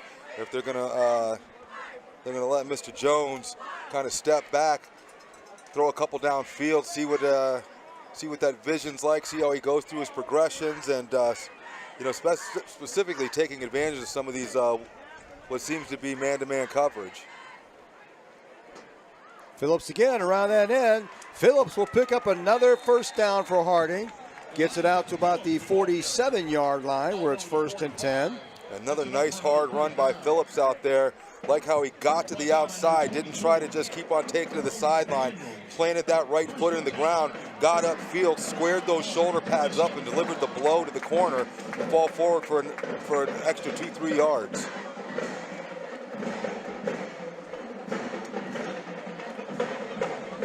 Three and a half to play in the game.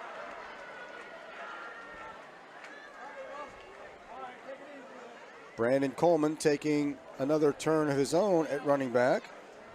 And Coleman will get the ball, trying to bounce it out around this left side. Gets a little bit of that corner, picks up some decent first down yardage, maybe 6 yards. Brings up a second down and 4. They'll spot that at the Ursuline 46-yard line. Takes it down to the Ursuline 46-yard line. Brandon Coleman, another one of those running backs they put in there. They've got his listed around 200 pounds. Runs a lot faster than a 200-pounder at this level.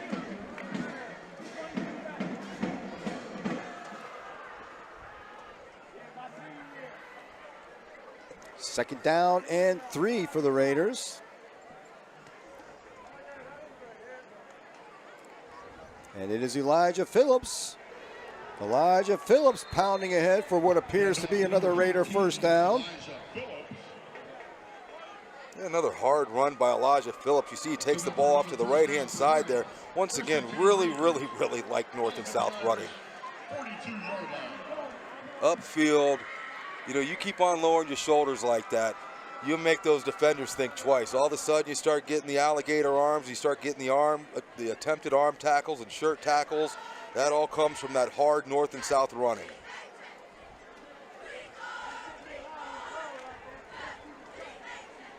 First and 10 at the Irish 42 for the Raiders. Oh, and this a little miscommunication, but James Jones picks up a lot of yardage on that, gets it out down inside the 35-yard line, brings up a second down and 2. A little miscommunication, helter-skelter there. Jones able to get upfield for some positive yards. Going to bring up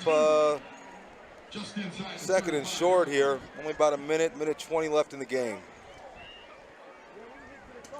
James Jones showing a little mobility of his own on that play. Brandon Coleman once again at running back.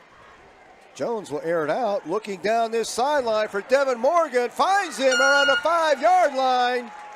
First and goal Raiders. However, the clock does continue to run because of the running clock rule.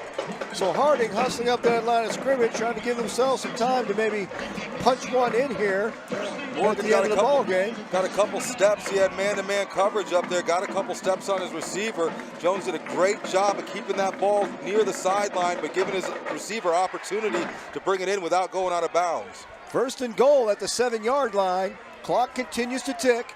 30 seconds to go in the contest.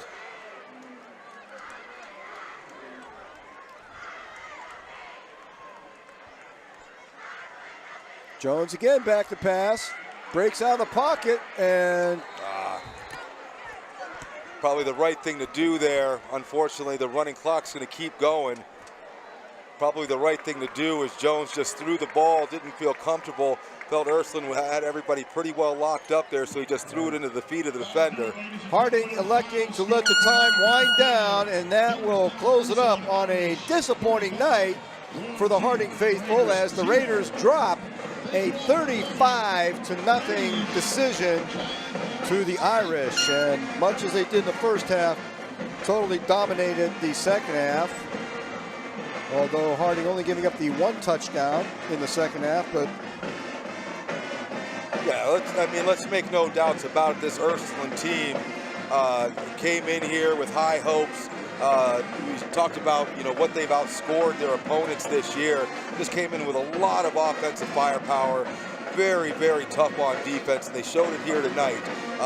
Harding, came in here, a lot of hopes, a lot of hopes to see what they could do against a formidable team. Unfortunately, just weren't able to come up with it tonight. But I just go back to the idea is you take a look at this, you take a look at what you did, you know where you want to be, you take this game as a video to help you work to where it is that you want to be as you continue to move this season forward.